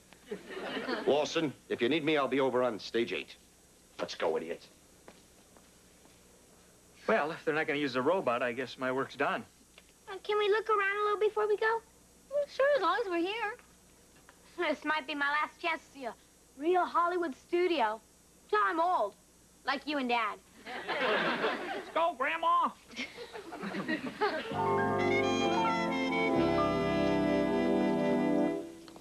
Man, this dungeon is fresh. It looks so real. Yeah, too real. Gives me the creeps. Come along, Igor. We must give the prisoner his daily meal and torture. Walk this way. Certainly, master. Guys. Oh, hello. Look. A chain smoker. Yeah, really. What are you doing, Vicky? Oh, she's just getting caught up in the act. Well, sweetheart, put the key back in the door and let us out, okay? Fat chance, turkeys. I'm going to be a star, and you can't stop me. What? I said I'm going to be a star. Dad, that's not Vicky. That's Vanessa. Vicky's home in her cabinet where she belongs. I fooled you, humans. Vanessa, listen, I order you to open this door right now. With you out of the way, I'm going straight to the top. Ted, we're trapped in here. Yeah, we're gonna end up like that guy on the wall. Listen, would you two just take it easy? It's a big studio. Lots of people walk by and they'll see us. So just don't panic, okay? Okay. Okay.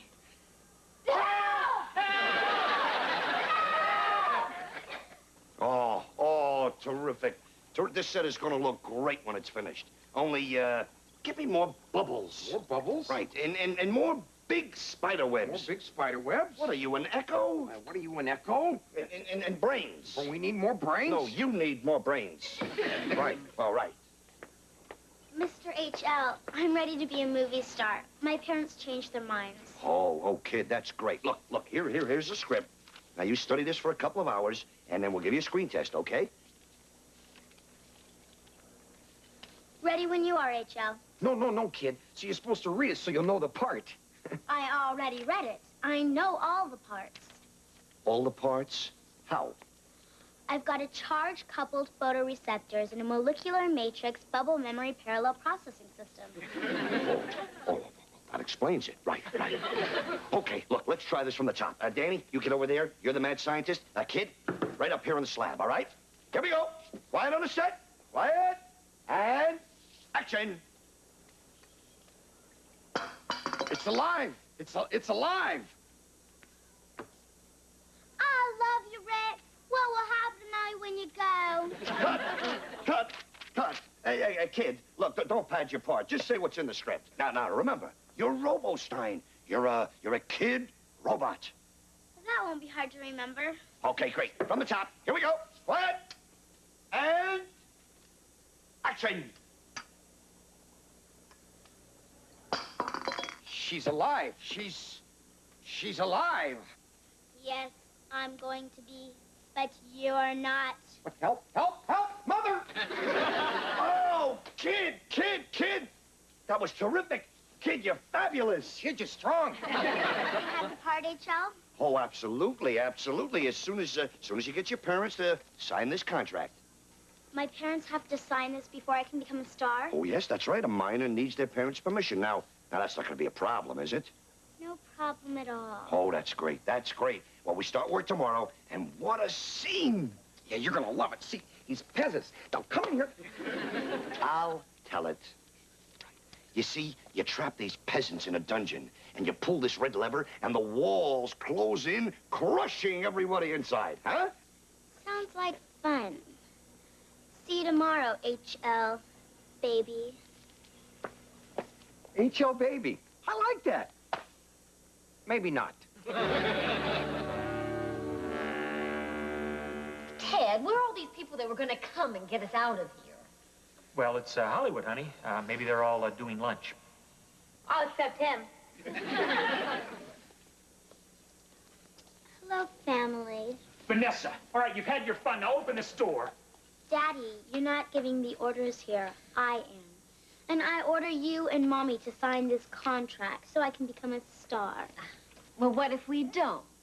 If you don't, you won't get out of this dungeon alive. Listen, you can't scare us, you're walking erector set. Yeah, you can't scare him. Oh, can't I?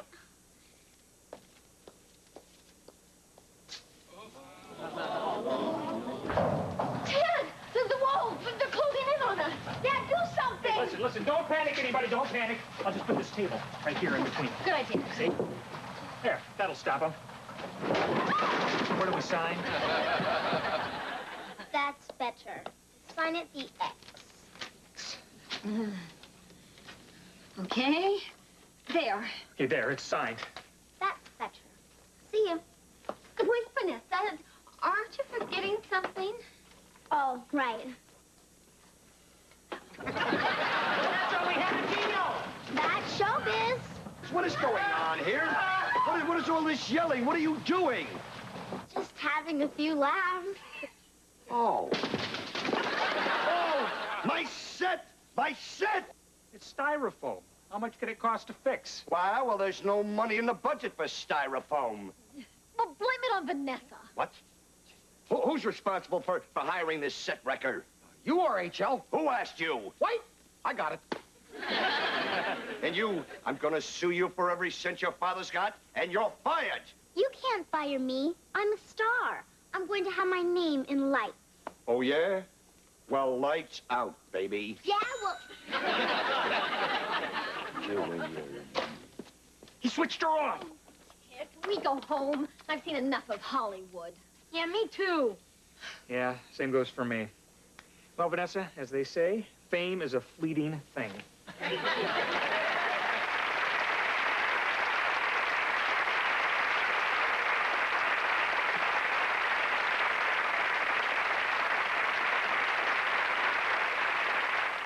And now, a fun report from Six Flags.